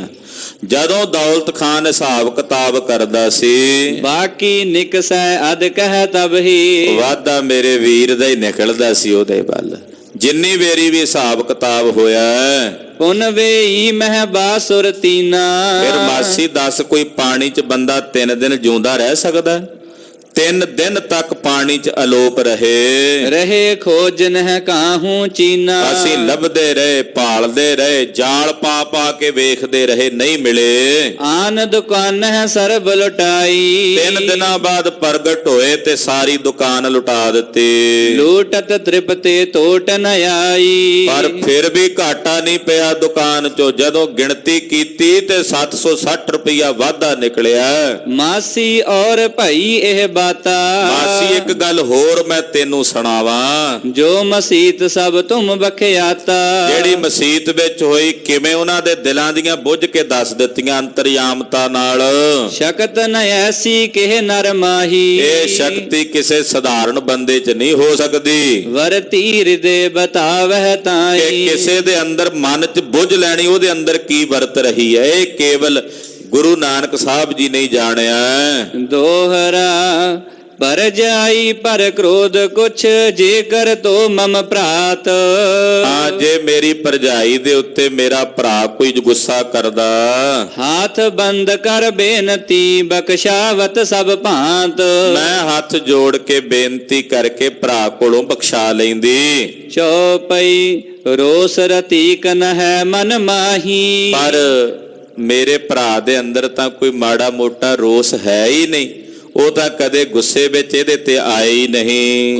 ਕੋ ਚਾਲ ਤਿਨ ਕੇ ਤਨ ਨਾਹੀ, ਉਹਨਾਂ ਦੇ ਸਰੀਰ 'ਚ ਇੱਕ ਵੀ ਖਾਮੀ ਨਹੀਂ ਹੈ ਮਾਸੀ, ਇੱਕ ਵੀ ਔਗਣ ਨਹੀਂ ਉਹਨਾਂ ਵਿੱਚ। ਆਵਤ ਜੋਰ ਮਹਿ ਸੋ ਕਰਈ, ਬਸ ਉਹ ਆਪਣੀ ਮੌਜ 'ਚ ਕਰਦੇ ਆ ਜੋ ਕਰਦੇ। ਉਹਨਾਂ ਦੇ ਮਨ 'ਚ ਜੋ ਆਉਂਦਾ ਉਹ ਕਰਦੇ ਨੇ। ਕਿਸੋ ਲੋਕ ਕੀ ਲਾਜ ਨ ਧਰਈ, ਉਹ ਲੋਕਾਂ ਦੀ ਸੰਸਾਰ ਦੀ ਲਾਜ ਨਹੀਂ ਰੱਖਦੇ। ਤੇ ਪਰ ਨਹਿ ਬਸ ਮਾਸੀ ਹਮਰਾ, ਏ ਮਾਸੀ ਮੇਰਾ ਉਹਨਾਂ ਤੇ ਵਸ ਨਹੀਂ ਚੱਲਦਾ। ਜੇ ਮੇਰਾ ਵਸ ਚੱਲੇ ਮੈਂ ਵੀਰ ਦੀ ਬਾਹ ਫੜ ਕੇ ਇੱਥੇ ਰੋਕ ਲਵਾਂ। ਉਹ ਕਰਦੇ ਆਪਣੀ ਮਰਜ਼ੀ ਨੇ, ਆਪਣੀ ਇੱਛਾ ਨਾਲ, ਕਿਸੇ ਦੀ ਲਾਜ ਨਹੀਂ ਰੱਖਦੇ। ਲੋਕ ਲਾਜ ਤੋਂ ਰਹਿਤ ਨੇ। ਮੇਰਾ ਉਹਨਾਂ ਤੇ ਕੋਈ ਜ਼ੋਰ ਨਹੀਂ। ਸਭ ਗੁਣ ਐਨ ਜਮਾਤਾ ਤੁਮਰਾ, ਤੇਰੇ ਜਵਾਈ ਵਿੱਚ ਸਾਰੇ ਗੁਣ ਹੀ ਗੁਣ ਨੇ, ਔਗਣ ਕੋਈ ਨਹੀਂ। ਮਰਮ ਜੋ ਤਿਸ ਕੋ ਜਾਏ ਨਾ ਜਾਣਾ, ਉਹਨਾਂ ਦਾ ਮਰਮ, ਉਹਨਾਂ ਦਾ ਭੇਦ ਨਹੀਂ ਜਾਣਿਆ ਜਾਂਦਾ। ਕਾਰਨ ਕੌਣ ਵੇਖ ਇਹੋ ਠਾਨਾ, ਮੈਨੂੰ ਨਹੀਂ ਪਤਾ ਉਹਨਾਂ ਨੇ ਵੇਖ ਕਿਉਂ ਧਾਰਨ ਕੀਤਾ, ਉਹ ਫਕੀਰੀ ਲਿਬਾਸ ਵਿੱਚ ਕਿਉਂ ਆਏ ਨੇ। ਰਹਿਣ ਦਿਓ ਇਹ ਠਾਂ ਪਰ ਜਾਈ, ਪਰ ਮੈਂ ਤੁਹਾਨੂੰ ਤਾਂ ਤੁਹਾਡੇ ਤੇ ਤਾਂ ਜ਼ੋਰ ਚੱਲਦਾ ਨਾ ਮਾਸੀ, ਮੇਰੇ ਵੀਰ ਤੇ ਨਹੀਂ ਚੱਲਦਾ। ਤੁਹਾਡੇ ਤੇ ਤਾਂ ਜ਼ੋਰ ਨਾਲ ਕਹਿ ਸਕਦੀਆਂ ਨਾ ਵੀ ਮੇਰੀ ਭਰਜਾਈ ਨੂੰ ਰਹਿਣ ਦਿਓ ਇੱਥੇ, ਇਹਨੂੰ ਨਾ ਲੈ ਕੇ ਜਾਇਓ। ਕਰ ਮੁਝ ਪਰ ਉਪਕਾਰ ਭਲਾਈ, ਇਹ ਮਾਸੀ ਇਹ ਤੇਰਾ ਪਰਉਪਕਾਰ ਹੋਵੇਗਾ ਮੇਰੇ ਤੇ, ਮੈਂ ਤਾਂ ਜ਼ਿੰਦਗੀ ਤੇਰੇ ਉਪਕਾਰ ਨੂੰ ਮੰਨਾਂਗੀ। ਜੇ ਹਟ ਕਰ ਲੈ ਜਾਵੋ ਅਬਈ, ਪਰ ਜੇ ਤੁਸੀਂ ਨਹੀਂ ਮੰਨਦੇ, ਹੱਠ ਕਰਦੇ ਹੋ, ਜ਼ੋਰ ਕਰਦੇ ਹੋ, ਉਧਰ ਜਾਏ ਹਿਰਦਾ ਮਮ ਤਬਹੀ, ਤੇ ਮੇਰਾ ਹਿਰਦਾ ਉਧਰ ਜਾਏਗਾ। ਉਧਰ ਵੀਰ ਚਲਾ ਗਿਆ, ਉਧਰੋਂ ਭਰਜਾਈ ਤੇ ਮੇਰੇ ਭਤੀਜੇ, ਮੇਰੀਆਂ ਅੱਖਾਂ ਤੋਲੇ ਹੋ ਗਏ, ਮੇਰੀ ਤਾਂ ਜਿੰਦ ਨਿਕਲ ਜਾਣੀ ਹੈ ਸਰੀਰ ਚੋਂ। ਮੇਰਾ ਹਿਰਦਾ ਉਧਰ ਜਾਏਗਾ। हे ਮਾਸੀ ਮੇਰੇ ਤੇ ਉਪਕਾਰ ਕਰੋ। ਬੇਬੇ ਨਾਨਕੀਓਂ ਬੇਨਤੀਆਂ ਕਰਦੀ ਹੈ। ਅਖੀਰ ਫੈਸਲਾ ਹੋ ਰਿਹਾ ਹੈ। ਉਹ ਕਥਾ ਆਪ ਜੀ ਅਗਲਿਆਂ ਪ੍ਰਸੰਗਾਂ 'ਚ ਸਰਵਣ ਕਰੋਗੇ। ਧੰਨ ਗੁਰੂ ਨਾਨਕ ਸਾਹਿਬ ਜੀ ਦੇ ਦਰ ਘਰ ਦੀ ਅੰਮ੍ਰਿਤ ਕਥਾ, ਕਿੱਡਾ ਵੱਡਾ ਉਪਕਾਰ ਹੈ ਸਤਿਗੁਰਾਂ ਦਾ। ਮਹਾਰਾਜ ਜੀ ਨੂੰ ਪਤਾ ਸੀ ਆਪਣੇ ਇਸ ਛੋਟੇ ਪਰਿਵਾਰ ਨੂੰ ਤਿਆਗਣ ਦਾ ਮਤਲਬ ਇਹੀ ਸੀ ਕਿ ਮੈਂ ਇੱਕ ਵੱਡਾ ਪਰਿਵਾਰ ਸਥਾਪਿਤ ਕਰਨਾ ਹੈ। ਉਹਦੇ ਵਿੱਚ ਇਹ ਵੀ ਆ ਜਾਣੇ ਆ, ਬਾਬਾ ਸ਼੍ਰੀ ਚੰਦ ਜੀ ਵੀ ਆ ਜਾਣੇ ਆ, ਬਾਬਾ ਲਖਮੀ ਦਾਸ ਜੀ ਵੀ ਆ ਜਾਣੇ ਆ। ਪਰ ਇੱਕ ਬੜਾ ਵੱਡਾ ਤਿਆਗ ਸੀ, ਘਰ-ਬਾਰ ਛੱਡ ਕੇ ਜਾਣਾ। ਤੇ ਪਰਿਵਾਰ ਦਾ ਜਿਹੜਾ ਮਾਹੌਲ ਸੀ, ਬੜੇ ਬੜੇ ਰਿਸ਼ੀ ਮੁਨੀ ਜਾਂਦੇ ਰਹੇ ਆ, ਰਾਤ ਦੇ ਹਨੇਰੇ 'ਚ ਲੁਕ ਛਿਪ ਕੇ ਨਿਕਲ ਜਾਂਦੇ ਰਹੇ ਹੈ। ਪਰ ਸਤਿਗੁਰੂ ਜੀ ਤਾਂ ਐਲਾਨ ਕਰਕੇ ਜਾ ਰਹੇ ਨੇ, ਦਿਨ ਦੇ ਚਾਨਣੇ 'ਚ ਜਾ ਰਹੇ ਨੇ। ਐਸੇ ਸਾਹਿਬ ਦੀ ਵਡਿਆਈ ਵੱਡੀ ਹੈ। ਕਥਨ ਕਰਦਿਆਂ ਹੋਈਆਂ ਭੁੱਲਾਂ ਚੁੱਕਾਂ ਦੀ ਖਿਮਾ। ਵਾਹਿਗੁਰੂ ਵਾਹਿਗੁਰੂ ਵਾਹਿਗੁਰੂ ਵਾਹਿਗੁਰੂ।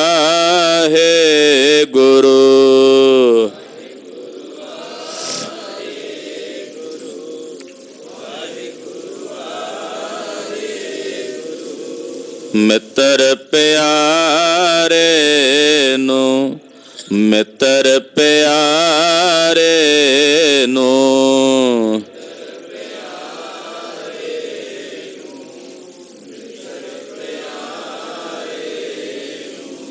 ਮਿੱਤਰ ਪਿਆਰੇ ਨੂੰ, ਮਿੱਤਰ ਪਿਆਰੇ ਨੂੰ।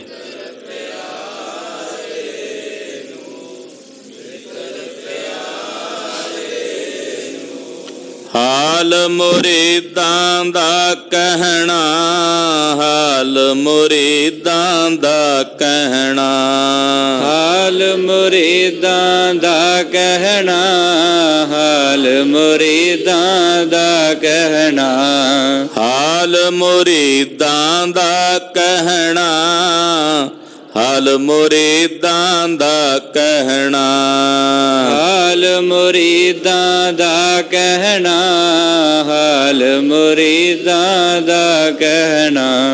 ਵਾਹਿਗੁਰੂ ਵਾਹਿਗੁਰੂ ਵਾਹਿਗੁਰੂ ਵਾਹਿਗੁਰੂ ਵਾਹਿਗੁਰੂ ਵਾਹਿਗੁਰੂ ਵਾਹਿਗੁਰੂ ਵਾਹਿਗੁਰੂ। ਹੈ ਅਚੁੱਤ ਹੈ ਪਾਰ ਬ੍ਰਹਮ, ਅਗਨਾਸੀ ਅਗਨਾਸ, ਹੈ ਪੁਰਨ ਹੈ ਸਰਬ ਮੈਂ, ਦੁਖ ਭੰਜਨ ਗੁਣ ਦਾਸ, ਹੈ ਸੰਗੀ ਹੈ ਨਿਰੰਕਾਰ, ਹੈ ਨਿਰਗੁਣ ਸਭ ਟੇਕ, ਹੈ ਗੋਬਿੰਦ ਹੈ ਗੁਣ ਨਿਧਾਨ, ਜਾਂ ਕੈ ਸਦਾ ਵਿਵੇਕ, ਪਰੰਪਰ ਹਰ ਹਰੇ, ਹੈ ਵੀ ਹੋਵਨ ਹਾਰ, ਹੈ संतह कै सदा संग, निधारा आधार। ठाकुर हों दासरो, मैं निर्गुण गुण नहीं कोई, नानक दीजै नाम दान। राखो ही है परो, आए प्रभ शरणागति, कृपा निध दयाल। एक अखर हर मन बस्त, नानक हो तनिहाल। वाहिगुरु नाम जहाज है, चढ़े सो तरे पार। जो शरदा कर से बंधे, गुर पार उतारण हार। वाहिगुरु नाम जहाज है, चढ़े सो तरे पार। जो शरदा कर से बंधे, गुर पार उतारण हार। वाहिगुरु जी का खालसा, वाहिगुरु जी की फतेह।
ਵਾਹਿਗੁਰੂ।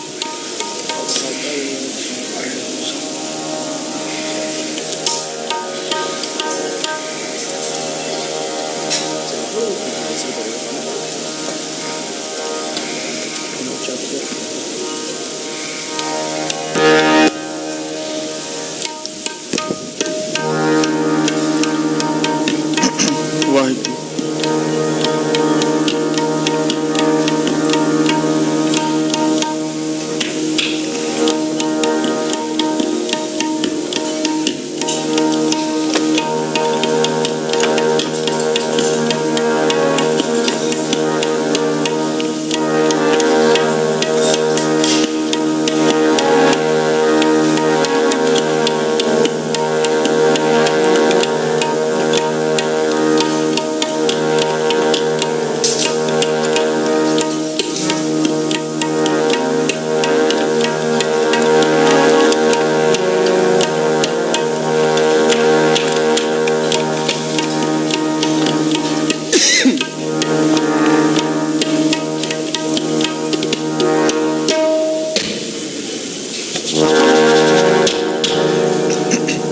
ਸ੍ਰੀ ਵਾਹਿਗੁਰੂ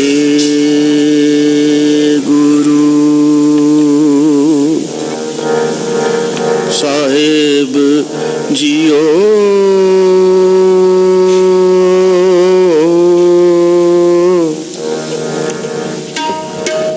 ਵਾਹਿਗੁਰੂ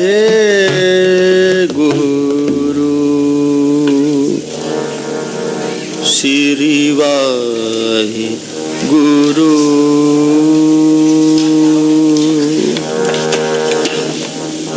हम अवगुण भरे एक गुण नाही, अमृत छाड़ बिखै बिख खाई। माया मोह भरम पे फूले, सुत धारा स्यो प्रीत।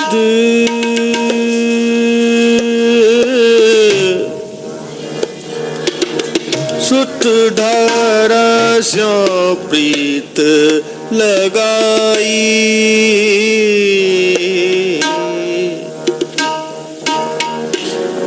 एक उत्तम पंथ सुनियो गुर संगत।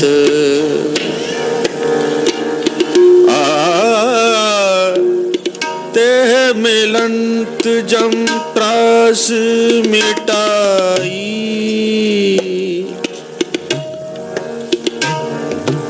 एक अरदास एक अरदास एक अरदास आठ कीरत की। गुरु रामदास राखो रामदास राखो शरनाई। तुद आगे अरदास हमारी, जियो पिंड सब तेरा। कहो नानक सब तेरी वड्याई। कोई नाम न जाने कोई